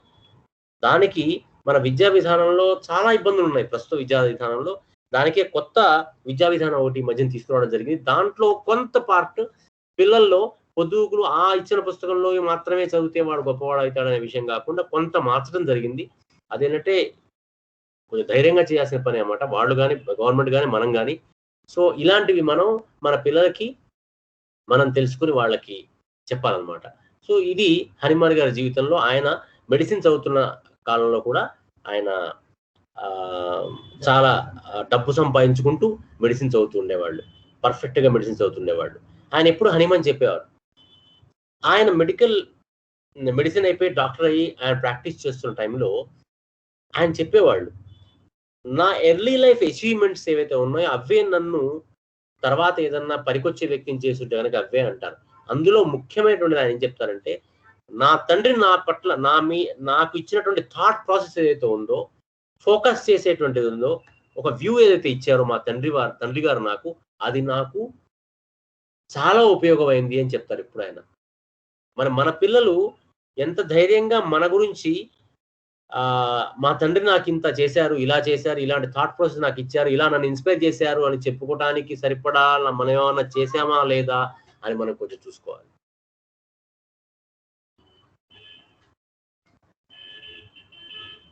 హనుమాన్ గారు ఇంత గొప్ప వారై ఎంతో మంది, లారెన్స్ గొప్పగా మీరు అంటుంటే ఆయన ఎప్పుడు చెప్పారు, మా నాన్నగారు నాకు అందించినటువంటి ఆ థాట్ ప్రాసెస్ నన్నేమన్నా నా ద్వారా ఏమన్నా జరిగేట్టు చూసింది అని చెప్పేవారు ఆయన. ఇదే మాట మన అనంతకృష్ణ గారు మాస్టర్ గారు నోటి ద్వారా వింటుంటాం, అలాగే మాస్టర్ ఈకే గారి ద్వారా కూడా వింటాం. ఈకే గారి దగ్గర చాలాసార్లు మీరు చూస్తే, మా నాన్నగారు నాకు చిన్నప్పుడు ఇలా చెప్పడం వల్ల ఇలా చేశారన్నారు.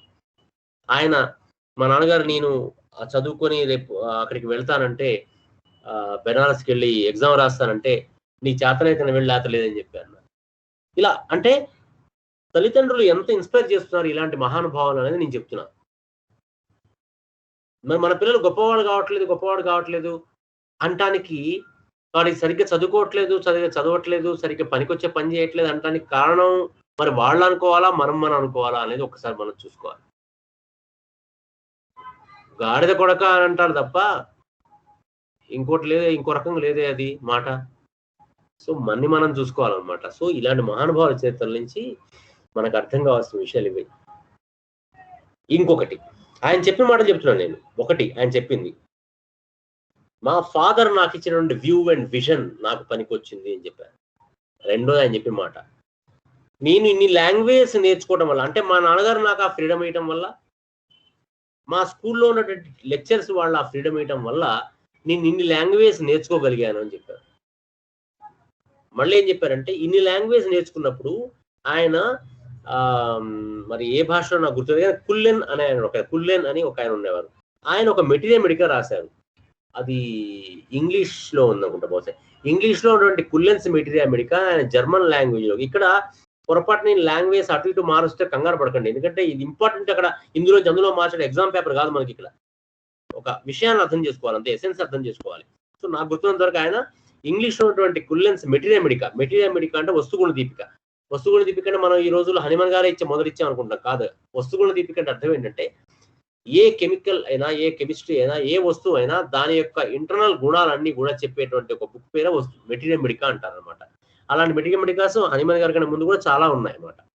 సో కుల్లెన్స్ అని ఒక ఆయన ఇచ్చినటువంటి ఒక మెటీరియల్ మెడికాని ఆయన తర్ఫీదు అంటే ట్రాన్స్లేట్ చేస్తున్నప్పుడు అప్పుడు తర్జుమా చేస్తున్నప్పుడు ఆయనకి దొరికినట్టు కొన్ని పాయింట్స్ ఆయనకు ఉపయోగపడ్డాయి అనేటువంటి పాయింట్ ఆయన చాలాసార్లు చెప్పారు.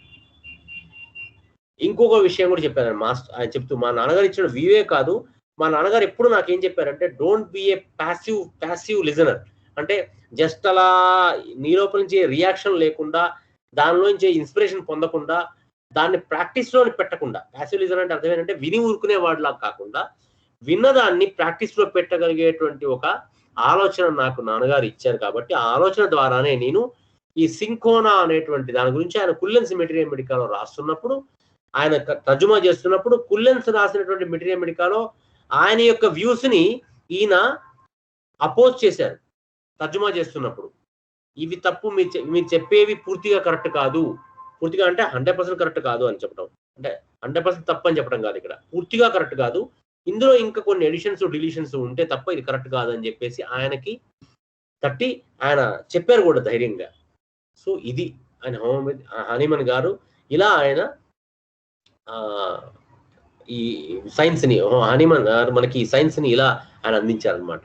సో ఆ సింకోనా అనేటువంటి దాన్ని, సరే ఈయనకి చాలా మందికి టెన్షన్ ఉండొచ్చు, మరి ఈయన పెళ్ళి అయిందా లేదా అని. పెళ్లి కూడా అయింది ఈయనకి పాపం. 1781 సంవత్సరంలో పెళ్లి అయిందట ఈయనకి. యాక్చువల్గా 1781 సంవత్సరం అంటే అప్పుడు ఎన్ని 25 56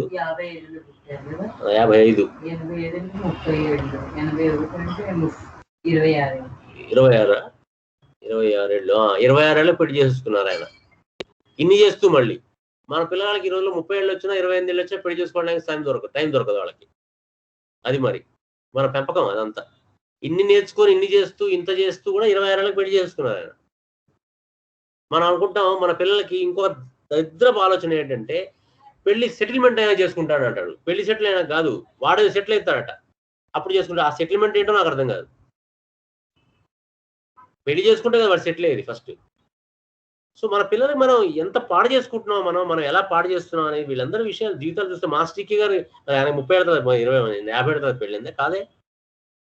ఎంత ఎంగేజ్ లో వాడు చేసుకున్నారు అంటే, ఎంత బాధ్యత కలిగి ఇన్ని చూసుకోవడం వాళ్ళకి వచ్చింది. అప్పుడు మన ఇక్కడ లేదు నాకు ప్రమోషన్ రాదు, చదువు పాడైపోద్ది. ఏం పాడైపోతుంది? చదువుకునే వాడికి ఏం పాడు కాదు. బాధ్యతని యాడ్ చేసుకుంటూ పోతుంటేనే వాళ్ళలో వికాసం బయటకు వస్తుంది. కానీ వాళ్ళ బాధ్యతని తగ్గించుకుంటూ పోతుంటే వాడు ఇలా తర్వాత రేపొద్దున మనకి వాడు చూసుకోడు. అది. సో హనుమాన్ గారి జీవితంలో మనం చూస్తే 1781లో పెళ్ళైందంటే ఆయనకి 26 27 ఏళ్ళకి పెళ్లి అయిపోయింది ఆయనకి. కాబట్టి పెళ్లి వల్ల పాడైతారనేది లేదు, అది ఫండమెంటల్. అది మాస్టర్ గారి జీవితం చూడొచ్చు, మరి ఆయన జీవితం కూడా మనం తెలుసుకోవచ్చు. ఓకే. సో అలా ఆయన పెళ్లి చేసుకొని అయితే అంటే ఎన్ని రకాలంటే అండి, ఆయన ఇటు ఇది మెడిసిన్ చేస్తూ మెడిసిన్ ప్రాక్టీస్ పెట్టారు. ఇంకో గమ్మత్తైన విషయం, మెడిసిన్ చేసేసారు, మెడిసిన్ ప్రాక్టీస్ పెట్టి చేయలేదు. మెడిసిన్ ప్రాక్టీస్ చేస్తున్న కొంతకాలానికి ఆయనకి ఎందుకో నచ్చట్లేదు, అది వదిలేశారు. మళ్ళీ ఫార్మసీ నేర్చుకోవడం మొదలుపెట్టారు. ఫార్మసీ కెమిస్ట్రీ ఆ ఫార్మసీ అండ్ కెమిస్ట్రీ నేర్చుకున్న సమయంలోనే ఆయనకి పెళ్ళింది అనమాట. యాక్చువల్గా అక్కడ వస్తున్నటువంటి ఒక ఆవిడకి అప్పుడు 19 ఏళ్ళు, ఈయనకి 26 ఏళ్ళు. వాళ్ళిద్దరూ అక్కడ కలిసి ఒకే థాట్ ప్రాసెస్ ఉన్నట్టు అనిపించడం, తర్వాత ఇద్దరు ఒకటే ప్రోగ్రెసివ్ థింకింగ్ లో ఉన్నటువంటి వాళ్ళు అవడంతో వాళ్ళు పెళ్లి చేసుకున్నారు అనమాట. ఆ సమయంలో 1782లో 82లో 81లో పెళ్లి చేసుకున్నారు. సో అలా వాళ్ళిద్దరూ పెళ్లి చేసుకుని, ఇంకా అంటే ఏమిటవుతుంది ఇక్కడ, ఒకే టైప్ ఆఫ్ థింకింగ్ తోని ఒకళ్ళ థింకింగ్ ఒకళ్ళు ఎన్హాన్స్ చేసుకుంటూ, దోహదం చేసుకుంటూ ఇంకా వాళ్ళ లైఫ్ లో ముందుకు వెళ్తూ వచ్చారు. అంటే ఏ పరంగా ముందుకు రావడం అంటే ఇలా సొసైటీకి పనికి వచ్చేటువంటి దాని యొక్క ఇది. మళ్ళీ 1781లో పుట్టిన తర్వాత 81లో పెళ్ళవగానే 83లో పిల్లలు పుట్టారు వీళ్ళకి. మన పిల్లలకి పెళ్ళైన తర్వాత ఇంకా మేము అనుకోవట్లేదు సార్, ప్లాన్ చేయట్లేదు సార్ అంటాడు. ఎలాంటి దరిద్రపు ఆలోచన అంటే ఇదంతా. పెళ్ళైన తర్వాత నువ్వు ప్లాన్ చేసి, పెళ్ళైన తర్వాత పిల్లలు పుడతారు, అంతే పుట్టాలి. నువ్వు ఏదో ప్లాన్ చేసే టైంకి అసలు పుట్టకుండా తయారైపోతారు. అలా దాదాపు 50% కేసెస్ లో అవుతోంది ఈ రోజుల్లో. వీడేదో ముహూర్తం పెడతాడు, ఇప్పుడు పెళ్లి చేసుకోవడానికి లేట్ చేస్తాడు. ఆ తర్వాత పెళ్లి చేసుకున్న తర్వాత పిల్లాడు పుట్టడానికి ఏదో ముహూర్తం పెడతాడు. ఆ ముహూర్తం పెట్టే లోపల వీడికి షుగరో, బీపీయో, లేకపోతే ఇంకేదో రావటం, లేకపోతే అసలు నీకు పిల్లలు పుట్టరని చెప్పడం, ఇలాంటివి చాలా జరుగుతున్నాయి కేసు. సో ఇవన్నీ అసలు అంటే ఎందుకు చెప్తానంటే, నేను మనం చేసే చిన్న చిన్న పొరపాట్లు ఇవన్నీ తెలియక అజ్ఞానంలో పడి, ఇవన్నీ మన యొక్క లైఫ్ కి, మన ప్రోగ్రెస్ కి అడ్డం కానే కావని చెప్పడానికి మన మాస్టర్ గారు మన ఎదురు ఉన్నారు. మరి అనిమల్ గారు లేకపోతే చూస్తే ఇదే ఉంది. చక్కగా సమయాన్ని చదువుకున్నారు, సమయాన్ని పెళ్లి చేసుకున్నారు, సమయానికి పిల్లలు పుట్టారు. సో ఇవేం అడ్డం కాదు గొప్ప పని చేయడానికి, ఇది పాయింట్. సో ఇలా చేస్తూ ఆయన చదువుకున్న రోజుల్లోనే ఎన్నో మెడికల్ పేపర్స్ పబ్లిష్ చేశారు. అంటే ఆయన ఇందులో నుంచి తర్జుమా చేస్తున్నప్పుడు మన మైండ్ లోకి వాళ్ళు చెప్పిన థాట్స్, వీళ్ళు చెప్పిన థాట్స్, ఇవన్నీ థాట్స్ మైండ్ లోకి వస్తూ ఉంటాయి కదా. వీటన్నిటి ద్వారా తనలో ఉన్నటువంటి సృజనాత్మకత కలిపి కొన్ని థాట్స్ ఆయనకు వచ్చేవి, కొన్ని ఆలోచనలు వచ్చేవి. వాటి ద్వారా కొన్ని పేపర్స్ రాసి సబ్మిట్ చేయటం. మెడిసిన్ చదవకముందు ఎన్నో పేపర్స్ ఆయన సబ్మిట్ చేసి చాలా మందికి మెడికల్ ఎస్సేస్ ఆయన సబ్మిట్ చేయడం వల్ల ఎంతో మందికి మెడిసిన్ చదువుకునే వాళ్ళకు కూడా ఉపయోగపడింది అనమాట. ఆయన అలా జర్మన్ లాంగ్వేజ్ లో ఆయన ఈ చేసినటువంటి వాటి ద్వారా వచ్చిన నాలెడ్జ్ నుంచి ఆయన చేశారు. కాకపోతే చెప్పినట్టుగా నేను ఇది ఎంత చేస్తున్నా కూడా ఆయన మెడికల్ ప్రాక్టీస్ లో మాత్రం ఒక డిస్సాటిస్ఫాక్షన్ మాత్రం తనకు ఉంటూ ఉండేది. ఎప్పుడు చేసినా ఆయన ఒక 9 నెలలు, 10 నెలలు, 2 ఏళ్ళు, 3 ఏళ్ళు అలా చేశారు అంతే. అలా చేసేసి లేదు ఇది కాదు, నేను చేయాల్సింది ఇది కాదు, ఇందులో ఏదో నాకు సరిపడట్లేదు, ఇందులో పూర్తి సొల్యూషన్ దొరకట్లేదు అని ఎంతసేపటికి ఒక మెంటల్ గా ఒక రకమైన తపన ఆయనలో కలుగుతూ ఉండేది ఎప్పటికప్పుడు. సో తనకి పిల్లలు పుట్టారు. ఒక పిల్లాడు 83లో, తర్వాత ఇంకా పుట్టారు పిల్లలు. ఆ పుట్టిన పిల్లలకి చాలా ఇబ్బందులు వస్తుండేవి, ఏదో హెల్త్ ప్రాబ్లమ్స్ వస్తుండేవి. ఆ హెల్త్ ప్రాబ్లమ్స్ వచ్చినప్పుడు తన చేతిలో ఉంది వైద్యం. ఆ వైద్యంతో తను పూర్తి రిలీఫ్ ఇవ్వలేకపోతుండేవాడు. అంటే తనకి వైద్యం చేతకాకని కాదు, వైద్యం వచ్చినా కూడా ఆ శాస్త్రంలో ఆ ఫాలో అయ్యే ప్రిన్సిపల్ ప్రకారంగా ఆయన పూర్తి రిలీఫ్ ఇవ్వలేకపోయేవాడు. ఇబ్బంది ఇంకా పెరుగుతూ ఉండేది. ఇబ్బంది మళ్ళీ తగ్గినటువంటి మళ్ళీ వస్తుండేది, ఏదో ఇబ్బందులు అవుతూ ఉండేది. సో ఇవన్నీ చూసేసి ఆయనకి ఎప్పటికెప్పుడు ఇలా స్పెసిఫిక్స్ ఇస్తూ వైద్యం చేయడం కాదు, ఏదో ఉంది, ఇంకేదో ఉందని మైండ్ లో ఎప్పుడు ఆయన తడుతూ ఉండేది. ఆయన తర్జుమా చేసినటువంటి పుస్తకాల్లో అకల్ట్ సైన్సెస్ కూడా చాలా ఉన్నాయి. అకల్ట్ అంటే సీక్రెట్ సైన్సెస్ లాగా, అంటే తత్వశాస్త్రం అంటారు, మన తాంత్రిక శాస్త్రాలు అంటారు, ఇలాంటి సైన్సెస్ అంటే which talks about more of spiritualism, causation, ఇలాంటి వాటి మీద మాట్లాడే శాస్త్రాలు కూడా చాలా ఆయన తర్జుమా చేయడం వల్ల ఆయనకి బీయింగ్ ఏ యూరోపియన్ అయినా కూడా ఈ యొక్క లౌకికమైనటువంటి సబ్స్టెన్స్ గురించే కాకుండా సబ్స్టెన్స్ వెనక ఉన్నటువంటి సూక్ష్మం గురించి కూడా ఆయనకి కొంతవరకు అవగాహన రావటం. దానివల్ల ఆయన మొట్టమొదటిసారిగా ఒక వైద్య శాస్త్రంలో, అంటే ఆయుర్వేదంలో ఉన్న ఆ యొక్క ఇది ఆయుర్వేదం అంటే ఆయనకు తెలియని వాడు కూడా వైటల్ ఫోర్స్ అనేటువంటి పదాన్ని ఒకటి ఆయన వాడటం జరిగింది. అంటే ఈ శరీరాన్ని నడిపించేటువంటి ఒక శరీరం నడవాలంటే దానికంటే వెనక ఒక వైటల్ ఫోర్స్ అనేది ఒకటి ఉంది. ఆ వైటల్ ఫోర్స్ లో వచ్చేటువంటి మార్పులు, అది నడిచిన విధానాన్ని బట్టే ఈ శరీరం నడుస్తుంటుంది అనేటువంటిది ఆయన మైండ్ లో తట్టింది. ఇవన్నీ బ్యాక్ ఆఫ్ ద మైండ్ ఉండంగా మనం ముందు చెప్పుకున్నట్టుగా, ఆల్రెడీ ఇంతకుముందు చెప్పుకున్నాం కూడా మన క్లాసెస్ లో కూడా, సింకోనా అనేటువంటి దాని ద్వారా ఆయన మొట్టమొదటిసారిగా ఆయన చేశారు. అయితే ఈ సింకోనా అనేటువంటి దానికి ఎలా అనిపించింది అంటే, సింకోనా అనేటువంటిది it is already, cinchona quinine, it's already famous for malaria. Even ఇప్పుడు కూడా అంతే అండి, అప్పుడు కూడా అంతే. మలేరియా వచ్చిన వాళ్ళందరికీ కూడా సింకోనా ఇవ్వడం అనేది తగ్గిపోతుంది. అయితే ఈయన మైండ్లో ఆ కుల్లెన్స్ గారు రాసినటువంటి మెటీరియల్ మెడికా నుంచి అయితేనేమి, ఆయన పొందినటువంటి మిగతా వాటి నుంచి అయితేనేమి, ఆయన మైండ్లో ఒక ఆలోచన వచ్చిందంటే, ఆరోగ్యవంతుడైనటువంటి వాడు గనక ఇదే కెమికల్, ఇదే సింకోనాన్ని తీసుకుంటే వాడికి ఏమవుతుంది మరి? ఆరోగ్యం లేని వాడికి ఆరోగ్యాన్ని ఇస్తుంది. ఆరోగ్యం అంటే మలేరియా వచ్చిన వాడు మలేరియా తగ్గిస్తుంది. మరి మలేరియా లేని వాడు తీసుకుంటే ఏమవుతుంది అని ఒక ఆలోచన వచ్చింది దానికి. ఆ ఆలోచన వచ్చి ఆయన ఏం చేశారంటే, ఆయనే రెగ్యులర్గా రోజు కూడా సింకోనాన్ని తీసుకోవడం మొదలుపెట్టాడు. సింకోనాన్ని రోజు తీసుకోవడం మొదలు పెడితే కొన్ని రోజుల్లో ఆయనకి ఈ సింకోనా అంటే ఈ ఎలాంటిదైతే మలేరియా జ్వరం వస్తుంటుందో అలాంటి మలేరియా జ్వరం అనేది ఆయనకి రావడం మొదలుపెట్టింది. ఎప్పుడు వచ్చేది? ఒక పర్టికులర్ టైం ఉండేది దానికి, రోజు మొత్తం ఉండేది కాదు. ఒక పర్టికులర్ టైంలో చలి ఉడినప్పుడు జ్వరం వచ్చేది. మళ్ళీ తర్వాత సింకోనా తీసుకుంటే అప్పుడు మళ్ళీ తగ్గిపోయేది. సో అంటే ఇక్కడ 2 స్కూల్ ఆఫ్ థాట్స్ తయారయ్యాయి. ఏమిటి? సింకోనా అనేది ఆరోగ్యవంతుడికి ఇస్తే వస్తుంది, వచ్చిన వాడికి సింకోనా ఇస్తే తగ్గుతుంది అనేది ఆయనకు అర్థమైంది. అంటే ఇది ఆయన మైండ్లో ఆరోగ్యవంతుడి లోపల ఇది సిమ్టమ్స్ కూడా, మలేరియా సిమ్టమ్స్ కూడా తీసుకురాగలుగుతుంది. కాబట్టి మలేరియా సిమ్టమ్స్ తీసుకురాగలుగుతుంది కాబట్టే మలేరియా వస్తే తగ్గిస్తుంది అనే పాయింట్ ఆయన మైండ్ తట్టింది. అంటే ఎలా? ఉదాహరణకి నేను తెలుగులో మాట్లాడుతుంటే మీకు తెలుగు అర్థమవుతుంది, చెప్పింది అర్థమవుతుంది అంటే అర్థం ఏంటంటే తెలుగు మీకు వచ్చు కాబట్టి అర్థమవుతుంది.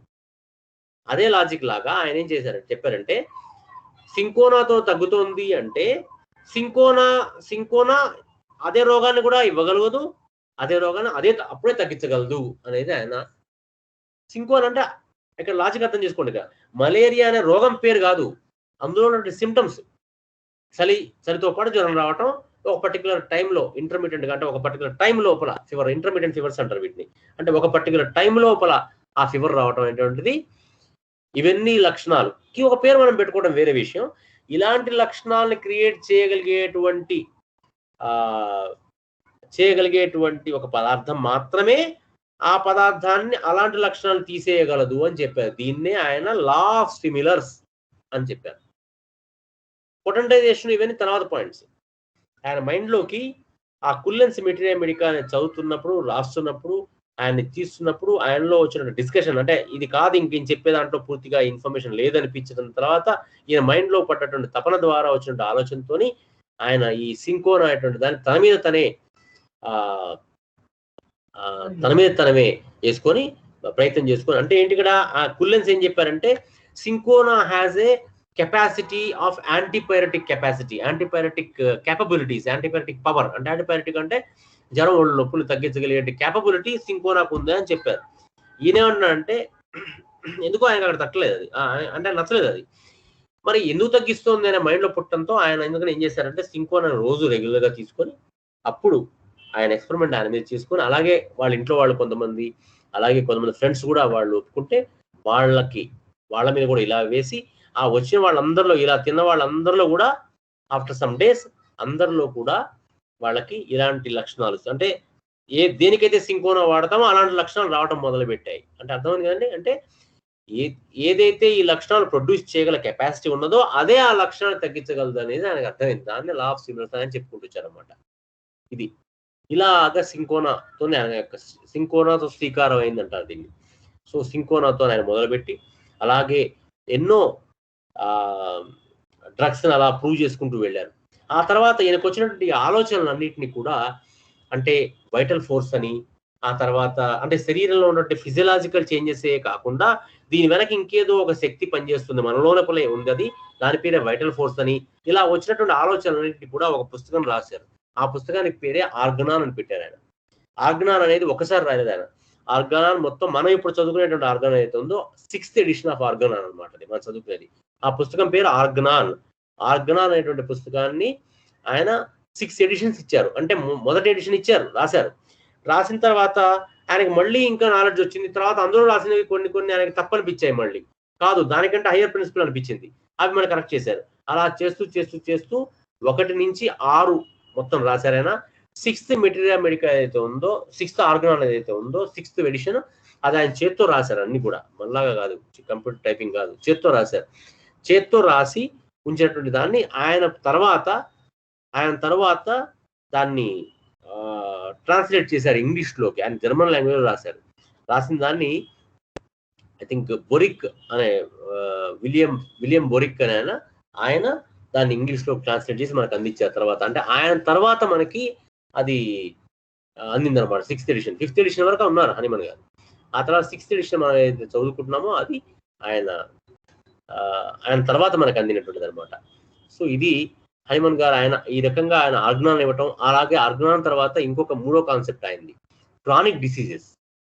ఆయన చెప్పిన వాటిలో ముఖ్యంగా లా ఆఫ్ సిమిలర్స్, ఇంకోటి ఈ ఆర్గనాన్. ముఖ్యంగా ఆర్గనాన్ తర్వాత ఆయన క్రానిక్ డిసీజ్ ఆర్గనాన్లోనే, అంటే క్రానిక్ డిసీజ్ అనేది ఒక పుస్తకం ఇచ్చారు ఆయన. ఆర్గనాన్లో ఉంటాయి ఇవన్నీ కూడా పాయింట్స్. ఇప్పుడు మనం కొంచెం సేపట్లో మనం ఒకసారి ఆర్గనాన్లో ఉన్నటువంటి ఆర్గనాన్లో మొత్తం 291 ఎఫారిజమ్స్ అంటారు. ఎఫారిజమ్స్ అంటే సూత్రాలు అనుకోండి. 291 సూత్రాలు మొత్తం ఉన్నాయి. ఆ 291 సూత్రాలు మొత్తం మనం చెప్పుకోవడం కుదరదు. ఇది అది అసలు చాలా టైం పడుతుంది. And most essential book one should read. అంటే అది not for homoeopathy at all. ఏ శాస్త్రం చదువుకున్న వాళ్ళకైనా పనికొచ్చేటువంటి పుస్తకం అనమాట ఆర్గనాన్ అనేటువంటిది. సో ఆర్గనాన్ గురించి మనం ఇంకొక 5 నిమిషాల లోపల విల్ గో టు ఆర్గనాన్. అంటే ఆర్గనాన్లో అసలు ఎన్ని రకాల మొత్తం 291 ఉన్నాయనుకున్నాం సూత్రాలు. ఈ 291 సూత్రాల్లో ఏమేమి చెప్పబడింది, ఎలా చెప్పుకుంటూ వచ్చారు ఆయన అసలు అనేది మనం ఒకసారి ట్రై చేద్దాం, డిస్కస్ చేయడానికి ట్రై చేద్దాం. Just to understand what is there in Organon. మీలో చాలా మంది మహానుభావులు ఆర్గనాన్ చదివే ఉంటారు ఇప్పటికీ, కానీ మళ్ళీ ఒకసారి మనం స్మరణ చేసుకోవడానికి పనికొచ్చేటువంటిది ఇది. సో వీరి గురించి ఇంకా మాట్లాడుకోవాలంటే ఇలా తను ఈ వైటల్ ఫోర్స్ వీటి గురించి చెప్పడమే కాకుండా, లా ఆఫ్ సిమిలర్స్ అని చెప్పడమే కాకుండా, minimum dose and law of simplex అని కూడా చెప్పారు. లా ఆఫ్ సింప్లెక్స్ అంటే ఏంటంటే, లా ఆఫ్ సిమిలర్స్ ఒకటి, లా ఆఫ్ సింప్లెక్స్. వీటిని ఏమంటారంటే కార్డినల్స్ ఆఫ్ హోమియోపతి అంటారు. Cardinals of homeopathy. కార్డినల్స్ అంటే ఇంపార్టెంట్ ఫండమెంటల్ సూత్రాలు అనమాట. కార్డినల్స్ ఆఫ్ హోమియోపతి అని చెప్పే దాంట్లో ముఖ్యమైనటువంటి కార్డినల్స్ ఏంటంటే, ఒకటి వచ్చేసి law of similars, law of simplex, law of minimum dose. Okay, law of actual law of simplex dynamisation అవుతుంది మళ్ళీ. సో ఏం చెప్పారంటే, ఈ మెటీరియల్ అయితే లా ఆఫ్ సిమిలర్స్ అనేది ఒక పాయింట్ అయితే, దాన్ని సింప్లిఫై చేయమన్నారు. ఎంత సింప్లిఫై చేయమన్నారు? దీంట్లోపల ఇది రోగాన్ని క్రియేట్ చేయగలదు కదా. యాక్చువల్గా ఇది రోగాన్ని క్రియేట్ చేయగలదు, రోగాన్ని తగ్గించగలదు అదే మెటీరియల్. సో రోగాన్ని తగ్గించగలదు కాబట్టి దీన్ని ఏం చెప్పారంటే ఆయన మినిమం అంటే దాన్ని సూక్ష్మీకరించి తక్కువ పొటెన్సీలో దాన్ని తక్కువ పొటెన్సీ కాదు, ఎక్కువ పొటెన్సీ అవుతుంది. అది తక్కువ క్వాంటిటీలో, అంటే జీరో క్వాంటిటీగా, అంటే క్రూడ్ ఫామ్లో కాకుండా దాన్ని సింప్లిఫై చేసి రిఫైన్డ్ ఫామ్లో అందిస్తే గనక అది పర్ఫెక్ట్గా ఇంకా డీపర్గా పనిచేస్తుంది అనేసి ఆయన చెప్పారు. ఎందుకంటే వైటల్ ఫోర్స్ మీద పనిచేయాలి కాబట్టి, వైటల్ ఫోర్స్ అంటే సూక్ష్మమైనటువంటిది కాబట్టి, ఆ సూక్ష్మమైన దానికి పనిచేయాలంటే దాన్ని కూడా సూక్ష్మీకరించాలి అని చెప్పేసి కూడా చెప్పారు ఆయన. సో అది లా ఆఫ్ సింప్లెక్స్ అనమాట. సో ఇలా తను చేస్తూ వచ్చారు. ఇలా తన జీవితం అంతా కూడా 10 మంది కోసం ఉపయోగపడుతూ, ఎన్నో దేశాలు మారుతూ, ఆ దేశంలో ఇబ్బంది పెడితే ఈ దేశంలో రావటం, ఇలా అలానే మొత్తం మీద అన్ని దేశాల్లో ఏదంటే మంచి చెప్పే వాళ్ళకి ఎప్పుడూ కొన్ని ఇబ్బందులు జరుగుతూ ఉంటాయి. అలాంటి ఇబ్బందులు పడుతూ కూడా అన్ని చోట్లకి తిరుగుతూ చేస్తూ ఆయన ఈ విషయాలన్నీ కూడా రాస్తూ ఒక బుక్ లా తయారు చేసి ఒక హోమియోపతి సొసైటీ, ఒక ఫౌండేషన్ కూడా పెట్టారు ఆయన. సెంట్రల్ హోమియోపతిక్ యూనియన్ అని దాని పేరు పెట్టారు. దాని పేరే the foundation of homeopathic society అని పెట్టారు. ఇలా మారుతూ వచ్చింది. ఈలోగా వారికి ఆయన భార్య 1830లో ఆయన భార్య కాలం చేయడం జరిగింది అనమాట. దాని తర్వాత మళ్ళీ ఆయన ఇంకో పెళ్లి కూడా చేసుకున్నారు. మేబీ ఆయన వయసు అప్పుడు చాలా ఎక్కువ. ఆయన వయసు అప్పుడు 80, 75, 76 వయసు, కరెక్ట్గా గుర్తులేదు నాకు. ఆ వయసులో మళ్ళీ పెళ్లి చేస్తున్నారు. పెళ్లి అంటే మన పర్పస్ ఆఫ్ పెళ్లి వేరు. ఆయన చేసుకుంది ఏంటంటే పర్పస్ ఏంటంటే అప్పుడు 80 ఏళ్ళకి చేసుకున్నారు. 80 ఏళ్ళలో చేసుకున్నారు ఆయన. 80 ఏళ్ళకి 80 yearsకి ఇంకొక పెళ్లి చేసుకున్నారు మళ్ళీ. ఆవిడకి అప్పుడు 35 years. పెళ్లి చేసుకున్న పర్పస్ ఏంటంటే ఈ వర్క్కి ఉపయోగపడటానికి ఆవిడే విల్ఫుల్ గా ఆవిడ ముందుకు వచ్చారనమాట. I want to be with you, I will help you, and మీరు చేసే వర్క్ ఇంకా నేను హెల్ప్ చేసి దాన్ని ఇంకా ముందుకు తీసుకెళ్తా అని చెప్పి ఆవిడ తనతో ఉండటం కోసంగా ఇష్టపడటంతో పెళ్లి చేసుకున్నారు ఆయన మళ్ళీ at the age of 80 years. So చేసుకొని తర్వాత ఆవిడే ఈయన్ని మళ్ళీ ప్యారిస్ తీసుకెళ్ళింది అనమాట. యాక్చువల్గా ప్యారిస్ తీసుకెళ్ళి ప్యారిస్లో అక్కడ అక్కడ ఈయనతోని మళ్ళీ ప్రాక్టీస్ స్టార్ట్ చేయించడం అవన్నీ చేశారు హనీమన్ గారితో.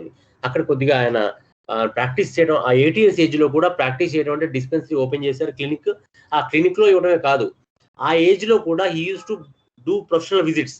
అంటే ఎవరైతే రోగార్తులు ఉంటారో వాడి ఇళ్ళకి వెళ్ళి కానీ, లేకపోతే ఏదన్నా ఒక శరణార్థాలు ఆశ్రమాలు ఉంటే కానీ అలాంటి చోట్లకి వెళ్ళి ఆయన వెళ్ళి మందులు కూడా ఇస్తున్నాడు ఆ 80 years ఏజ్ లో కూడా.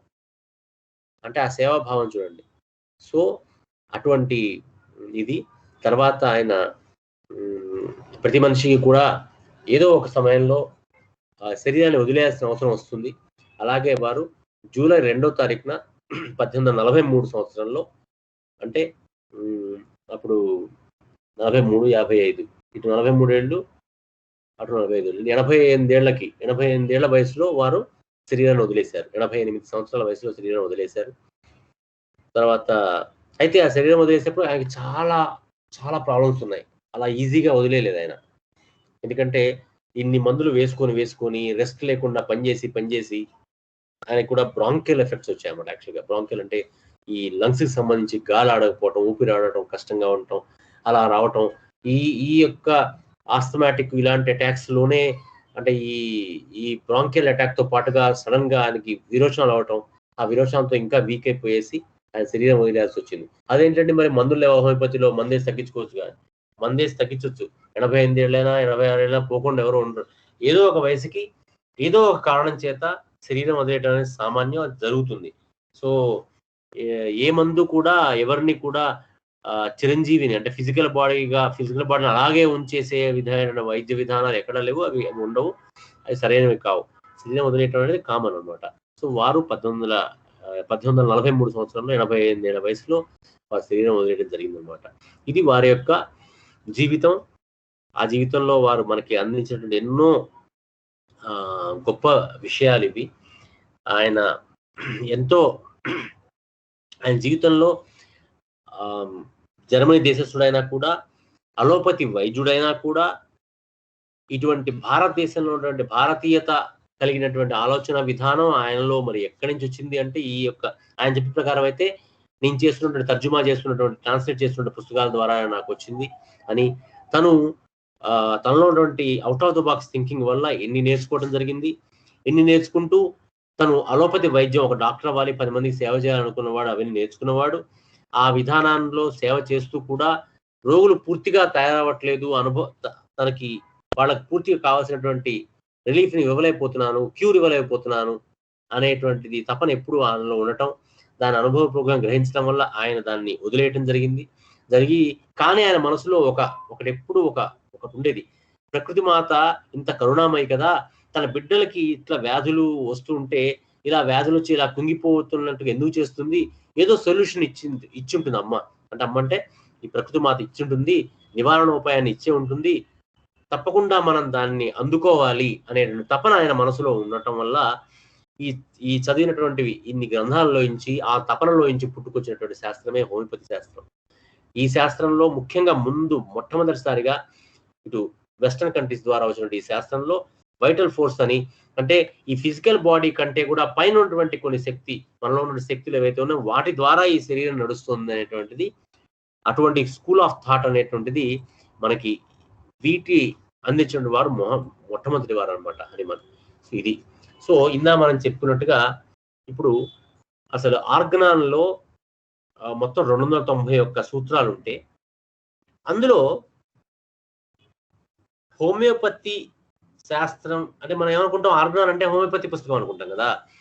హోమియోపతి పుస్తకం, హోమియోపతి పాయింట్ అనేది ఎక్కడ స్టార్ట్ చేశారు సార్? మేబీ 25, 28, 30 ఆరేంజ్ అంటే ఆఫ్టర్ 25th or 26th అఫారిజం తర్వాత లా ఆఫ్ సిమిలర్స్ అనే పాయింట్ అని రాస్తారు.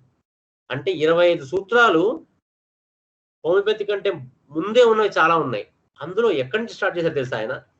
అసలు ఆయన స్టార్ట్ చేసినది ఎక్కడి నుంచి స్టార్ట్ చేశారంటే, ఫస్ట్ ఎఫారిజం ఆయన చెప్పింది ఏంటంటే, ఇప్పుడు యాక్చువల్ తెలుగు బుక్ నా దగ్గర లేదు, అందువల్ల నేను కరెక్ట్ గా తెలుగులో నుంచి అదే వర్డ్స్ వాడలేకపోతున్నాను. మీ అందరి దగ్గర ఉండొచ్చు మాస్టర్ గారి బుక్స్, తప్పకుండా చదవాలి. అది అదే ఒక్కసారి చదివితే సరిపోయేది కాదు, ఇది చాలా సార్లు చదవాలి. ముఖ్యంగా 1 నుంచి 25 వరకు ఉండే సూత్రాలు అనేటువంటివి మన జీవన విధానం కావాలి.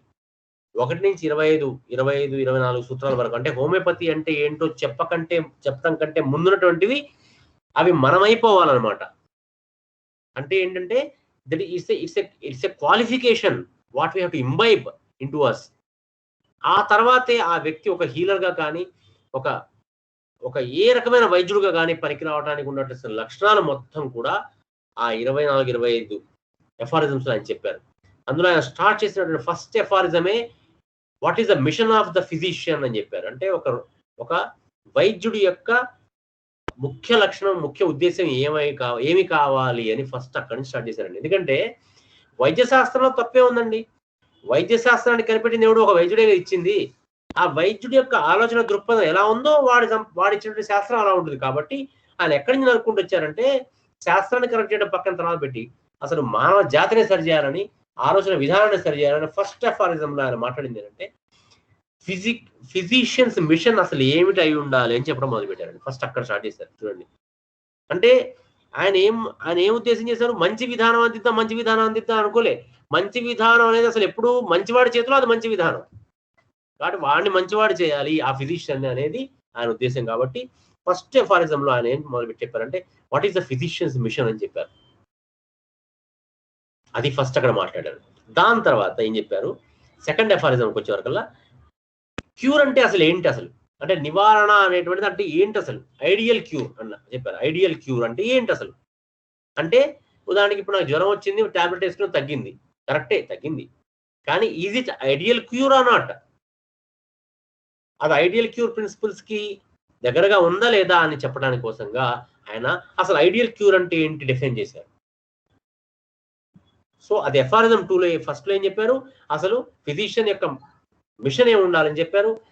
సెకండ్ లో ఐడియల్ క్యూర్ అంటే ఏంటో చెప్పారు, అంటే అసలు క్యూర్ చేయాల్సింది ఏంటో చెప్పారు. ఆ తర్వాత థర్డ్ లో మళ్ళీ third and fourth and fifth aphorism మనం చూస్తే ఆయన ఏం చెప్పారంటే ముఖ్యంగా ఆ 3 ఎఫారిజమ్స్ యొక్క ఇంపార్టెంట్ నక్షల్లో ఆ 3 ఎఫారిజమ్స్ లో ఏముంటుందంటే ఒక ఫిజిషియన్ యొక్క క్వాలిఫికేషన్ ఏంటని రాశారు. క్వాలిఫికేషన్ అంటే ఏంటంటే ఇక్కడ పాయింట్ బిఎస్ఎంఎస్ఆ, బిఏఎంఎస్ఆ, ఎంబీబీఎస్ఆ, లేకపోతే ఇంకోటా అని చెప్పలే. తనకి తెలిసి ఉండాల్సినటువంటి నాలెడ్జ్ ఏమై ఉండాలని చెప్పారు. తనకి కావాల్సినటువంటి దృక్పథం పైన చెప్పారు.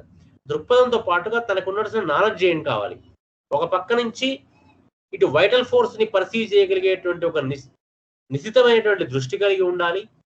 ఇంకొక పక్క నుంచి అంటే థర్డ్ ఎఫారిజం అది.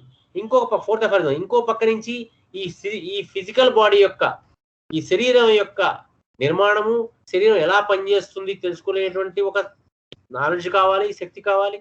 మూడోది ఇటువంటి శరీరంలో వ్యాధులు అనేటువంటి అసలు ఎందుకు తయారవుతున్నాయి, ఎందుకు వస్తున్నాయి తెలుసుకునే కాజేషన్స్ యొక్క నాలెడ్జ్ కావాలి. ఇవి కావాలి అని ఆయన third and fourth and fifth aphorisms ఆయన చెప్పారు.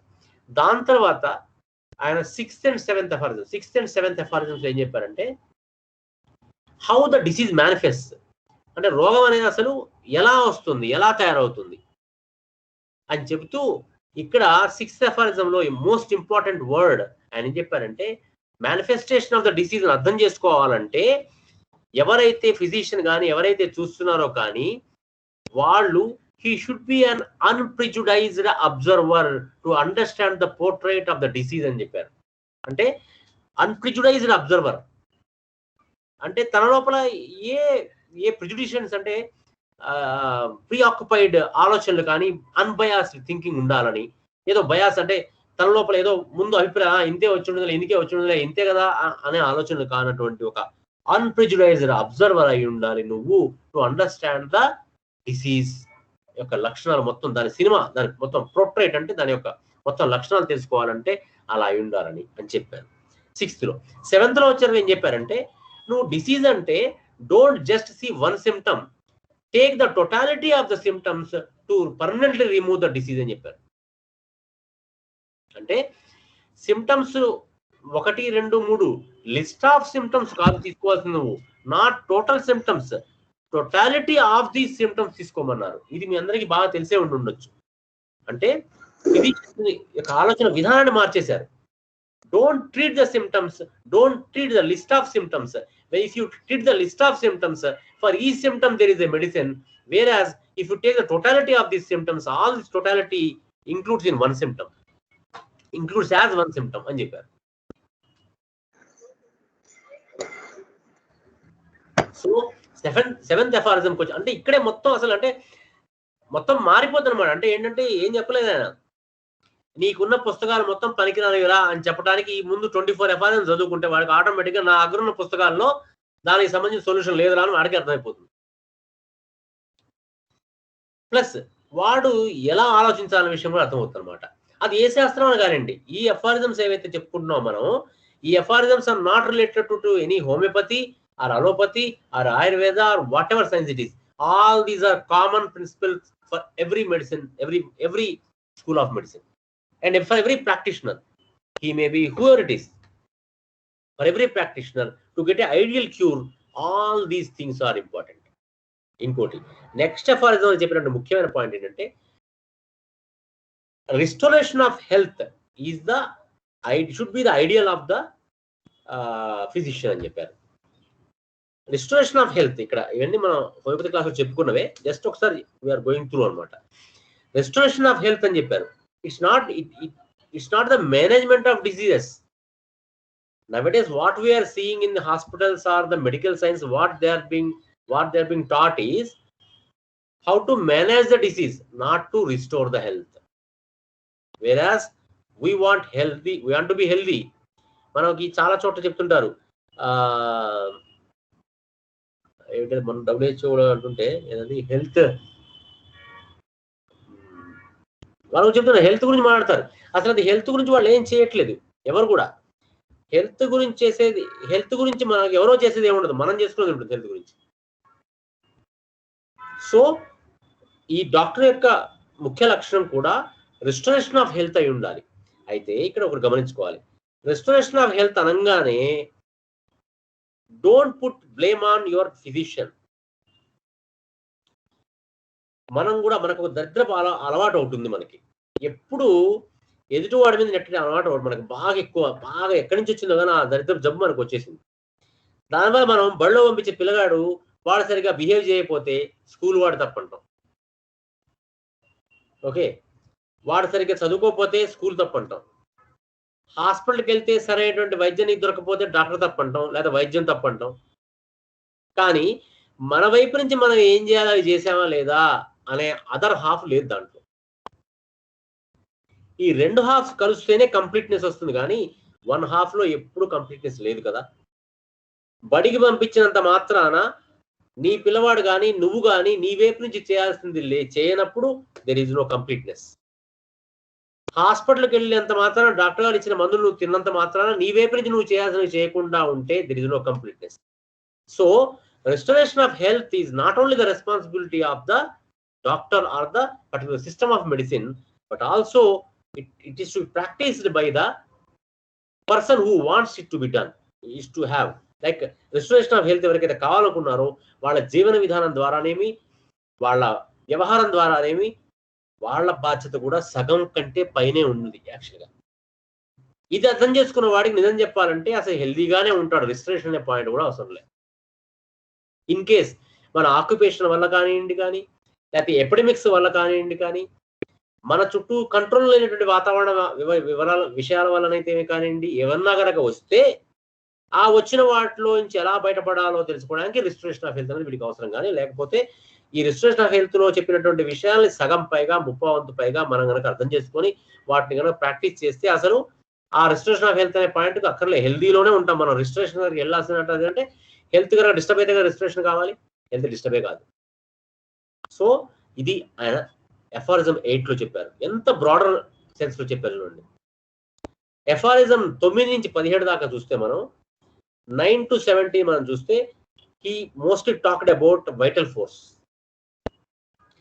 అసలు వైటల్ ఫోర్స్ యొక్క లక్షణాలు ఏంటి, ధర్మాలు ఏంటి చెప్పారు. అసలు వైటల్ ఫోర్స్ అంటే ప్రాణశక్తి. అసలు ప్రాణం అనేది ప్రాణశక్తి అనేటువంటి దాని గురించి మాట్లాడే వాళ్లే కాదు ఆ మెడిసిన్ లో. అలాంటిది హనీమన్ గారు వైటల్ ఫోర్స్ అంటే ఏంటి, వైటల్ ఫోర్స్ యొక్క ధర్మాలు అంటే ఏంటి అనేది ఎఫారిజం 9 లో ఆయన ఎక్స్ప్లెయిన్ చేశారు. చెప్పి ఈ వైటల్ ఫోర్స్ ని మళ్ళీ ఈ మెటీరియల్ బాడీ నుంచి వేరుగా ఎలా ఉంటుందో చెప్పారు. అది అఫారిజం 10 లో చెప్పారు. ఎలా మెటీరియల్ బాడీ అనేది ఫిజికల్ బాడీ అయితే ఈ బాడీ వెనకాల ఒకటి ఉంది, ఇంకేదో ఫోర్స్, ఆ ఫోర్స్ పేరు వైటల్ ఫోర్స్ అని చెప్పారు. అంటే వైటల్ ఫోర్స్ ఉందని చెప్పడమే కాకుండా, ఆ వైటల్ ఫోర్స్ ధర్మాలు చెప్పడమే కాకుండా, ఆ వైటల్ ఫోర్స్ ఈ బాడీ వేరు వేరు, ఈ వైటల్ ఫోర్స్ ఈ బాడీ కలిగి ఉంది అన్నట్టుగా చెప్పారు. సో తర్వాత ఈ వైటల్ ఫోర్స్ కి డిసీజ్ స్టేట్ లోకి ఎలా వెళ్తుందని నెక్స్ట్ అఫారిజం చెప్పారు. వైటల్ ఫోర్స్ డిసీజ్ స్టేట్కి వెళ్తే చెప్పారు. అంటే ఏం చెప్పారు? Due to the derangement of the vital force is the cause for disease అని చెప్పారు. ఇది నెక్స్ట్ అఫారిజం నెంబర్ 12 లో చెప్పారు. ఇలా దాని తర్వాత ఇలా 17 వరకు మనం చూస్తే ఆయన చెప్పింది వైటల్ ఫోర్స్ ని ఉపయోగం చేసుకుంటూ ఎలా డిసీజ్ ని తగ్గించుకోవాలి, ఎలా డిసీజ్ ని తీసుకోవాలని చెప్పుకుంటూ వచ్చారు 17 దాకా. అలాగే 18th ఎఫారిజంలో ఆయన మాక్సిమం చెప్పింది ఏంటంటే టోటాలిటీ ఆఫ్ సిమ్టమ్స్ గురించి చెప్పారు. సిమ్టమ్స్ ఒక టోటాలిటీ, దాన్ని ఎలా తీసుకోవాలి అని చెప్పారు. ఎఫారిజం 19 నుంచి 24 వరకు చూసుకుంటే he mostly talked about drugs or remedies, వాటి ప్రూవింగ్స్, లా ఆఫ్ సిమిలర్స్, ఇవి టచ్ చేశారు. 24 లో టచ్ చేశారు. అంటే ఏంటి? ఈవెన్ లా ఆఫ్ సిమిలర్స్ అనేటువంటిది హోమియోపతి యొక్క ఫస్ట్ ప్రిన్సిపల్ కదా. అంటే 24th ఎఫారిజంలో టచ్ చేశారు హోమియోపతి యొక్క పాయింట్ తప్ప, అక్కడ దాకా ఆయన చెప్పుకుంటూ వచ్చింది ఏంటంటే common to every medical science అవసరమైన విషయాన్ని చెప్పుకుంటూ వచ్చారు. సో 23rd 22nd అఫారిజం వరకు కనుక మనం లక్షణాలు అర్థం చేసుకొని జాగ్రత్తగా మనం ఆకలింపు చేసుకుంటే గనక మనం ఒక మనిషి అయ్యే అవకాశం ఉంది. ఆ తర్వాత ఏమైనా ఇబ్బందులు ఉంటే ఇలాంటి హోమియోపతియో ఇంకోపతియో వాడుకోవచ్చు. సో ఆయన నెక్స్ట్ అఫారిజం 25 నుంచి 29 వరకు హోమియోపతి యొక్క లా ఆఫ్ క్యూర్ గురించి ఎక్స్ప్లెయిన్ చేశారు. అంటే అక్కడ అఫారిజం 19 లో డిమెరిట్స్ ఆఫ్ యాంటీపతి చెప్పారు. 19 లో కాదు, 22 24 లో ఎప్పుడు చెప్పారు, అది మేబీ 24 ముందు చెప్పారు. Demerits of యాంటీపతి. యాంటీపతి అంటే ఇక్కడ అలోపతి అనేవి శాస్త్రం మనం చూసేవి కాదు, ఏ ట్రీట్మెంట్ లైన్ కావచ్చు, అది అలోపతి కావచ్చు, ఇంకోపతి కావచ్చు. నువ్వు చల్లటి రూమ్ లో చలి పుడుతుందని వేడిగా తాగేయటం అనుకోవచ్చు, హీటర్ పెట్టుకోవటం అనొచ్చు, లేకపోతే వేడిగా ఉందని ఏసీ పెట్టుకోవటం అనొచ్చు. ఇవన్నీ యాంటీపతిగా చెప్పారు. ఈ యాంటీపతి అంటే మందనే కాదు, ఇక్కడ the procedure which is law of opposites. పతి అంటే ప్రొసీజర్ అండి, యాంటీ అంటే ఆపోజిట్స్. సో మన శరీరంలో జరుగుతున్న దానికి ఆపోజిట్ గా చేసే ప్రొసీజర్ ఏదైనా కూడా యాంటీపతి అనమాట. ఇక్కడ ఒక సైన్స్ గురించి మాట్లాడట్లేదు మనం, ఓకేనా? సో అది చెప్తే ఎఫారిజం 25th వచ్చే వరకు మెరిట్స్ ఆఫ్ హోమియోపతి చెప్పారు. హోమియోపతి అంటే మళ్ళీ నేను ఈ పుస్తకం కాదు హోమియోపతి అంటే, ఇట్ ఇస్ ఎ ప్రిన్సిపల్, సారూప్య ఔషధ సిద్ధాంతం, అది it's a procedure. Okay, so దాని గురించి చెప్పారు. ఎఫారిజం 25th లో 26th లో 27th లో 28th లో 29 లో how the cure happens in homeopathy, what is homeopathy అని చెప్పుకుంటారు. దాని తర్వాత 30 నుంచి 34 వరకు చూస్తే he mostly talked about medicine and disease. అంటే అసలు మెడిసిన్స్ డిసీజ్ ఎలా పనిచేస్తాయి, డిసీజెస్ ఎలా నిర్మూలించడానికి మెడిసిన్స్ ఎలా పనిచేస్తాయి, మెడిసిన్స్ ఈ వివరాలన్నీ కూడా ఆయన అప్ టు 34 చెప్తే 35 నుంచి 42 వరకు law of dissimilars. Law of similars వేరు, లా ఆఫ్ ఆపోజిట్స్ వేరు, లా ఆఫ్ డిస్సిమిలర్స్ వేరు. Dissimilar doesn't mean that is opposite. Dissimilar అంటే వేరు, ఆపోజిట్ అంటే 100% ఆపోజిట్, 90% ఈ యాంగిల్లో కొట్టుకుంటున్నాయి. డిస్సిమిలర్ అంటే ఇలా వెళ్ళిపోతుండొచ్చు, ప్యారలల్ లైన్స్ కావచ్చు. సో లా ఆఫ్ యాంటీపతి చెప్పారు, లా ఆఫ్ యాంటీపతి చెప్పారు, లా ఆఫ్ హోమియోపతి చెప్పారు, లా ఆఫ్ డిస్సిమిలర్స్ కూడా చెప్పారు. సో ఇవన్నీ అంటే ఏంటి? ఇవన్నీ అంటే డిఫరెంట్ ప్రిన్సిపల్స్ గురించి చెప్పారు. ఇవన్నీ కూడా హనీమన్ గారు చెప్పినటువంటి దాంట్లో మనం అర్థం చేసుకోవడానికి కొంత మనకి బ్రాడ్ మైండెడ్నెస్ కావాలి. దాన్ని మనకి ఈజీగా అర్థం చేసుకోవడానికి మాస్టర్ ఈకే గారు వారు హనీమన్ గారు ఇచ్చినటువంటి ఆగ్రహాన్ని తెలుగులో మనకి ఇచ్చి చాలా మనకి అర్థమయ్యేటువంటి ఎగ్జాంపుల్స్ ఎన్నో దాంట్లో రాసుకుంటూ ప్రతి దానికి కూడా మనకి ఎంత బాగా చెప్పారంటే అవి చదివితే మనం అయిపోతాం అనమాట, అంత బాగా చెప్పారు. సో ఆ తర్వాత హనీమన్ గారు ఇంకా 43 to 51 పాయింట్లో ఏం చెప్పుకొని వచ్చారంటే ఎక్కువ శాతం లోపల డిసీజ్ మెకానిజం గురించి చెప్పారు. అంటే మన బాడీలో ఒకే రెండు వేరు రకాల డిసీజెస్ ఒకేసారి ఉంటే ఆ రెండు గనక ఒకేసారి మన బాడీలో ఉంటే ఏం జరుగుతుందని, అలాగే ఒకే రకమైన డిసీజెస్ రెండు ఉంటే లోపల ఏం జరుగుతుందని ఇలా వాటి గురించి చెప్పుకుంటూ వచ్చారన్నమాట. అంటే అంత మనం విడివిడిగా ఒక ఎఫారిజమ్స్ గురించి చెప్పుకోవాలంటే ఒక ఎఫారిజం మేబీ ఒక 1 hour, half hour, minimum half an hour to 1 hour పడుతుంది యాక్చువల్‌గా. సో మనం just we're going through the Hahnemann's works, what he did and what he has gave us అని చెప్పుకుంటాం. సో ఆ తర్వాత 52 to 60లో ఏం చెప్పారంటే మెడిసిన్స్ యొక్క సిస్టమ్స్ అప్పుడు చెప్పారు. అప్పటిదాకా ప్రిన్సిపల్స్ చెప్పారండి. ఓకే, ఇప్పటిదాకా చెప్పింది ప్రిన్సిపల్స్. ఇప్పుడు సిస్టమ్స్ ఆఫ్ మెడిసిన్స్ చెప్పారు. లైక్ హోమియోపతి అండ్ అలోపతి అని ఈ పతీలు ఏవైతే మనకున్నాయో ఈ పతీలు చెబుతూ వాటి అడ్వాంటేజ్ ఏంటి, వాటి డిసడ్వాంటేజ్ ఏంటి, ఈచ్ పతి యొక్క అడ్వాంటేజ్ డిసడ్వాంటేజ్ చెప్పారు.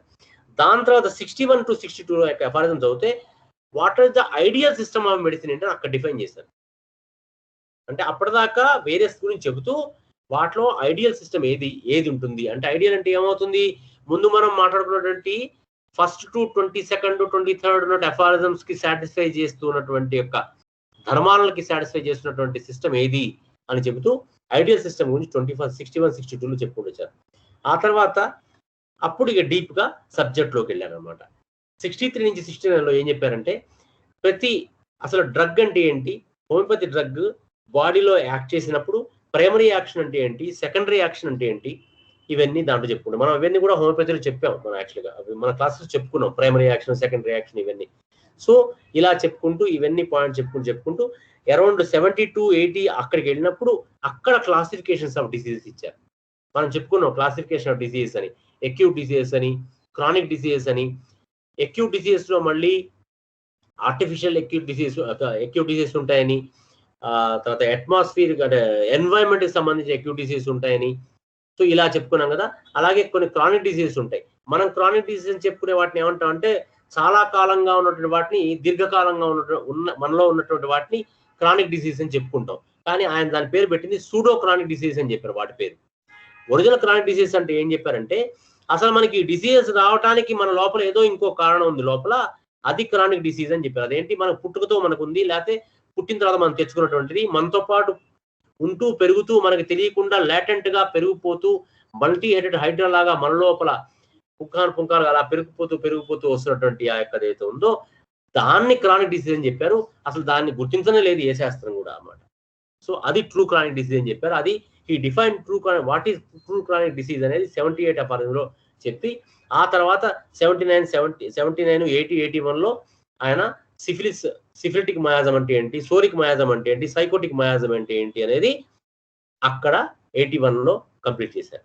ఆ తర్వాత ఎప్పుడైతే ఈ మయాజమ్స్ గురించి చెప్పిన తర్వాత టోటాలిటీ ఆఫ్ సిమ్టమ్స్ గురించి మాట్లాడుతున్నారో, అలాగే రిస్టరేషన్ ఆఫ్ హెల్త్ అనేది మన ఉద్దేశం అయి ఉండాలని చెప్పారు. కాబట్టి 82 ఎఫ్ఆర్ఎంలు ఏం చెప్పారంటే మనం ప్రతి కేసుని ఇండివిజువలైజ్ చేయాలి కానీ స్పెసిఫిక్స్ గా మందులు ఇవ్వకూడదు అని చెప్పారు. ఇంపార్టెన్స్ ఆఫ్ ఇండివిజువలైజేషన్ చెప్పారు 82 ఎఫ్ఆర్ఎంలో. అంటే ఒక వ్యక్తికి అంటే ఒకే వ్యాధి ఉన్నటువంటి ఒక వ్యక్తి, ఒకే వ్యాధి లక్షణాలు ఉన్న వ్యక్తికి వేరే ధర్మాలు బాడీలో కనపడుతూ ఉంటాయి మనకి. సో వాళ్ళని వేరుగా ట్రీట్ చేయాల్సిన అవసరం ఉంటుంది కానీ అందరికీ కామన్ గా ఒకే మందు కొట్టడం కరెక్ట్ కాదు అని చెప్పడం కోసంగా ఇండివిజువలైజ్ చేయడం గురించి 82 చెప్పారు. మరి ఇండివిజువలైజ్ చేయాలంటే ఏం కావాలి, మనకి పేషెంట్ యొక్క వివరాలు కావాలి. కాబట్టి 83 నుంచి 104 ఎఫారిజం వరకు ఏం చెప్పారంటే కేస్ టేకింగ్ అసలు ఎలా చేయాలి అని చెప్పారు. కేస్ రికార్డింగ్ అసలు ఎలా చేయాలి, అసలు కేస్ రికార్డింగ్ చేసేటువంటి వాడికి ఉండాల్సిన లక్షణాలు ఏమిటి అని చెప్పారు 83 ఎఫారిజంలో. He should not have any prejudice. వీడు వస్తున్నాడుగా, ఇంతలా ఉన్నాడంటే వీడు పెద్ద ఎదవై ఉంటాడు, ఇంత మిగతా ఉన్నాడంటే వీడు పెద్ద ఎదవై ఉంటాడు, లేకపోతే వీడు చాలా మంచోడులా ఉన్నాడే, మంచోడే వీడు ముందు అనుకోవద్దు, నీ దగ్గర ఏం ఉండదు. డోంట్ హ్యావ్ ఎనీ ప్రిజుడైజ్ అది చెప్పారు. And you have to be sensible అంటే ఎదుటివాడి బాధని, చెప్పే మాటని అర్థం చేసుకోగలిగేటువంటి సెన్సిటివ్నెస్ మనలో కలిగి ఉండాలి. అలాగే ఎదుటివాడికి వాళ్ళ ఇబ్బందుల్ని తెలుసుకోవడానికి, వాళ్ళ బాధల్ని తీర్చడానికి కావాల్సిన సంసిద్ధత మనలో ఉండాలని చెప్పారు. ఏదో వాడు వచ్చాడు మనం రాస్తున్నాం అని కాదు, వాడి బాధలు నివారణ చెందాలి, వాడి బాధలు పోవాలి అనేటువంటి ఒక మంచి ఉద్దేశం కలిగినటువంటి సంసిద్ధత మనలో కలిగి ఉన్నటువంటి వాడు కేస్ షీట్ ప్రిపేర్ చేయాలన్నాడు. అంటే కేషీట్ ప్రిపేర్ చేసేవాడికి ఇలాంటి లక్షణాలు ఉండాలన్నమాట. కేషీట్ ప్రిపేర్ చేసే వాళ్ళలో ఇలాంటి లక్షణాలు లేకపోవచ్చు, కానీ లేవు కాబట్టి రాయటం మానేయకుండా రాస్తూ ఉంటే ఇలాంటి లక్షణాలు వస్తుంటాయి మనలో. అయితే మీరు చెప్పే లక్షణాలు నాకేం లేవు కాబట్టి నేనేం రాయనండి కేషీట్లకి రేపని చేత కథం అని తప్పించుకోవద్దు.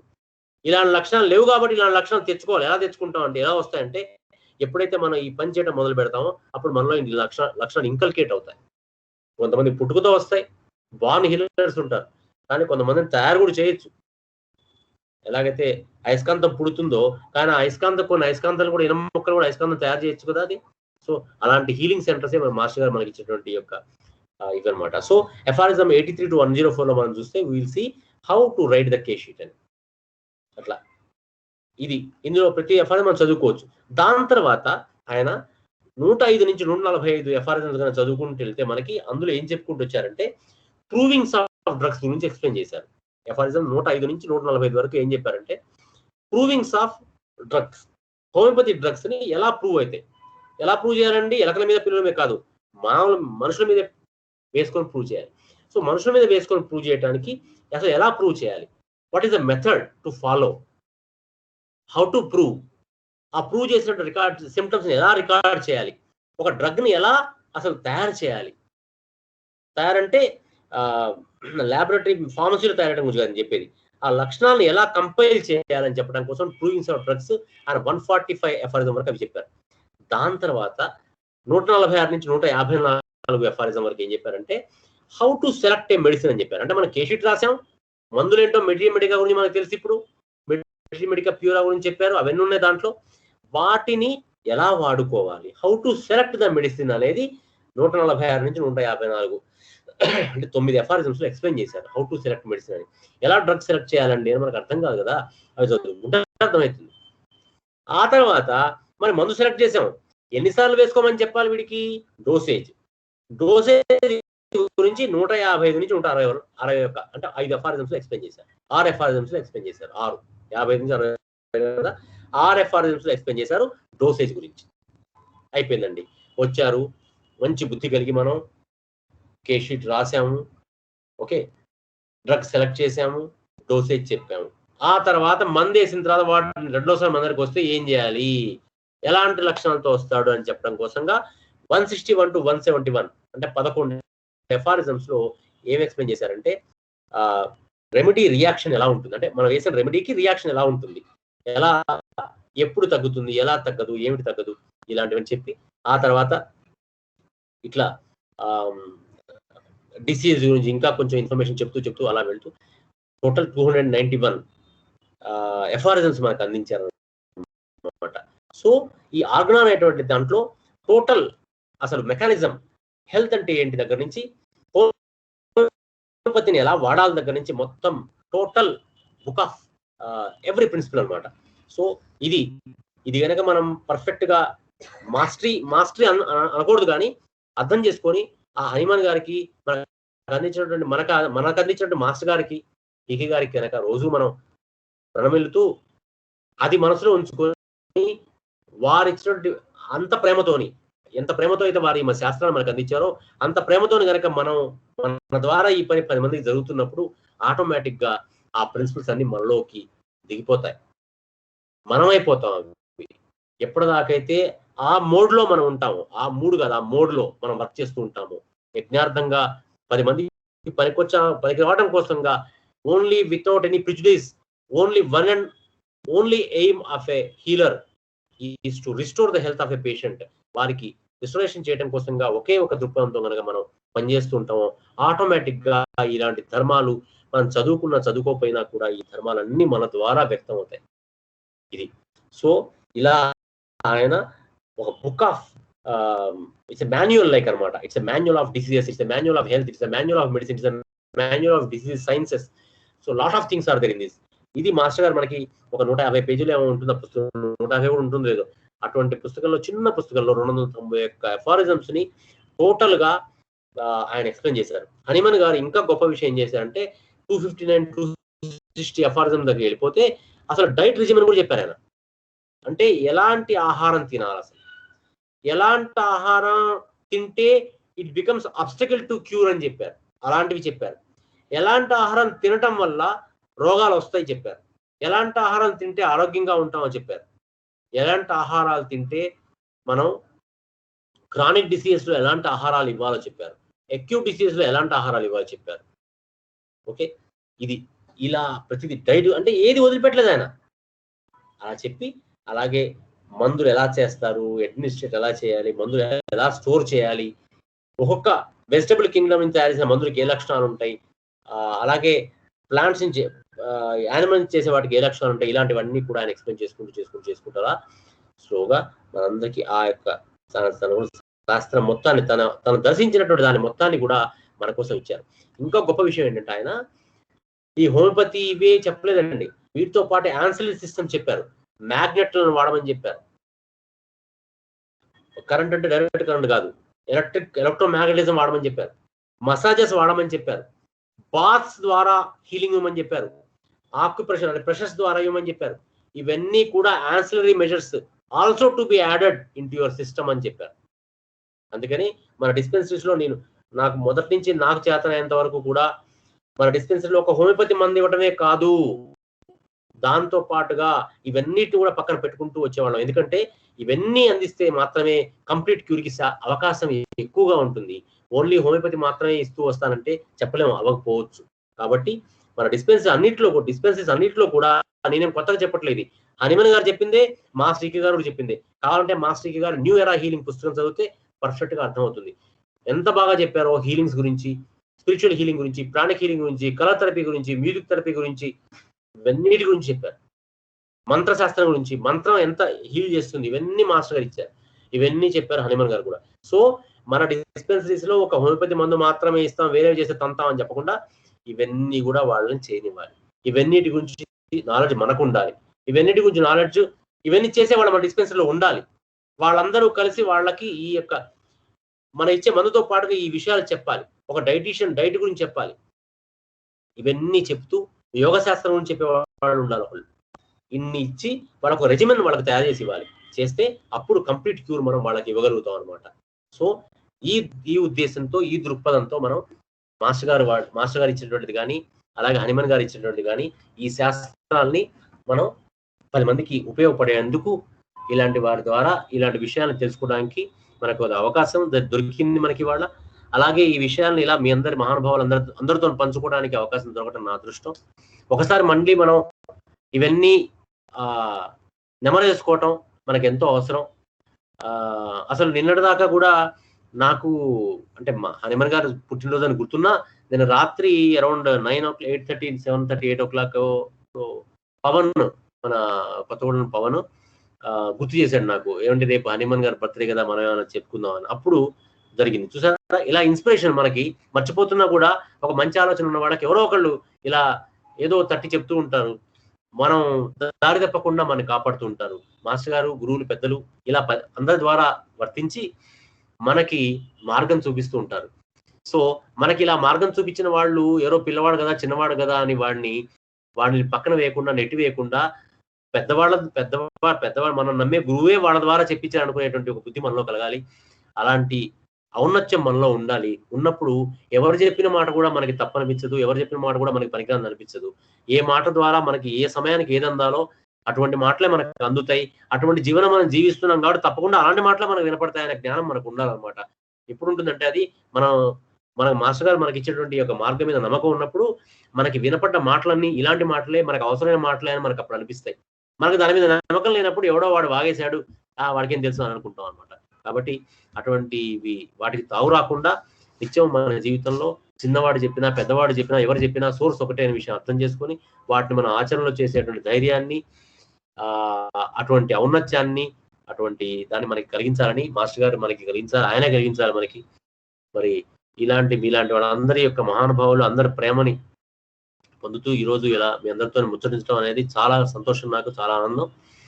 మీ అందరి ఆశీర్వచనం ఎలాగూ ఎప్పుడు నా మీద ఇలాగే ఉండాలని, ఇలాంటి మానసిక స్థితి కలిగి ఉండాలని, ఇందులో కావాల్సిన రిఫైన్మెంట్స్ ఇంకా మీ ద్వారా, మీ ఆశీర్వచనాల ద్వారా జరగాలని కోరుకుంటూ, మరి ఈ అవకాశం ఇచ్చిన వాళ్ళందరికీ మరొకసారి మాస్టర్ ఈకే గారికి, మన గురువులందరికీ మాస్టర్ హనుమాన్ గారికి ధన్యవాదాలు చెప్పుకుంటూ స్వస్తి ప్రజాభ్య పరిపాలయంతాం న్యాయేణ మార్గేణ మహీమహీశాం గోబ్రాహ్మణేభ్యः శుభమస్తు నిత్యం లోకాः సమస్తాः సుఖినో భవంతు లోకాः సమస్తాः సుఖినో భవంతు లోకాः సమస్తాः సుఖినో భవంతు ఓం శాంతి శాంతి శాంతి వాసుదేవ వాసుదేవ వాసుదేవ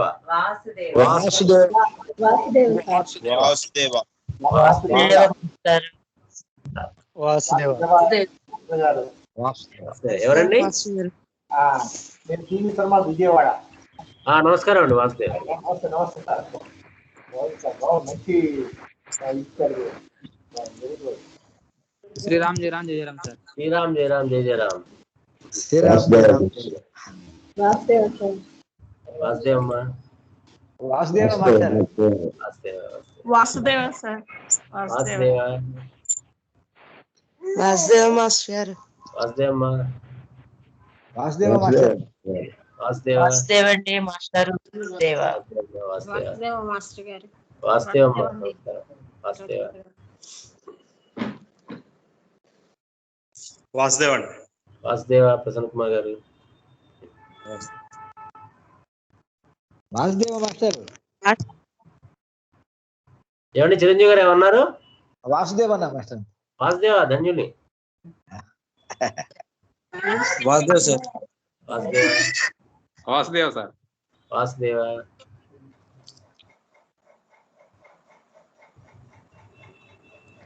వాసుదేవ్ సార్. వాసుదేవ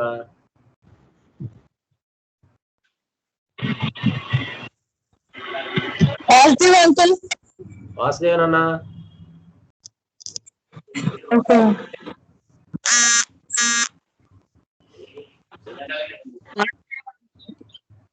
వాసుదేవ వాసుదేవ మాస్టర్ గారు. వాసుదేవ వేణువా? అవును మాస్టర్. వాసుదేవ వాసుదేవ నీది అయిపోయిందా రాయటం?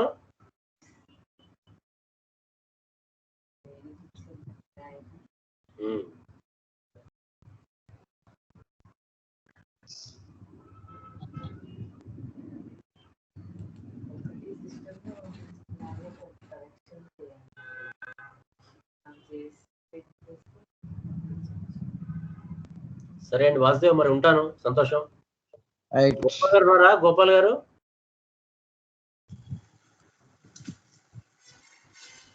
శ్రీనివాస్,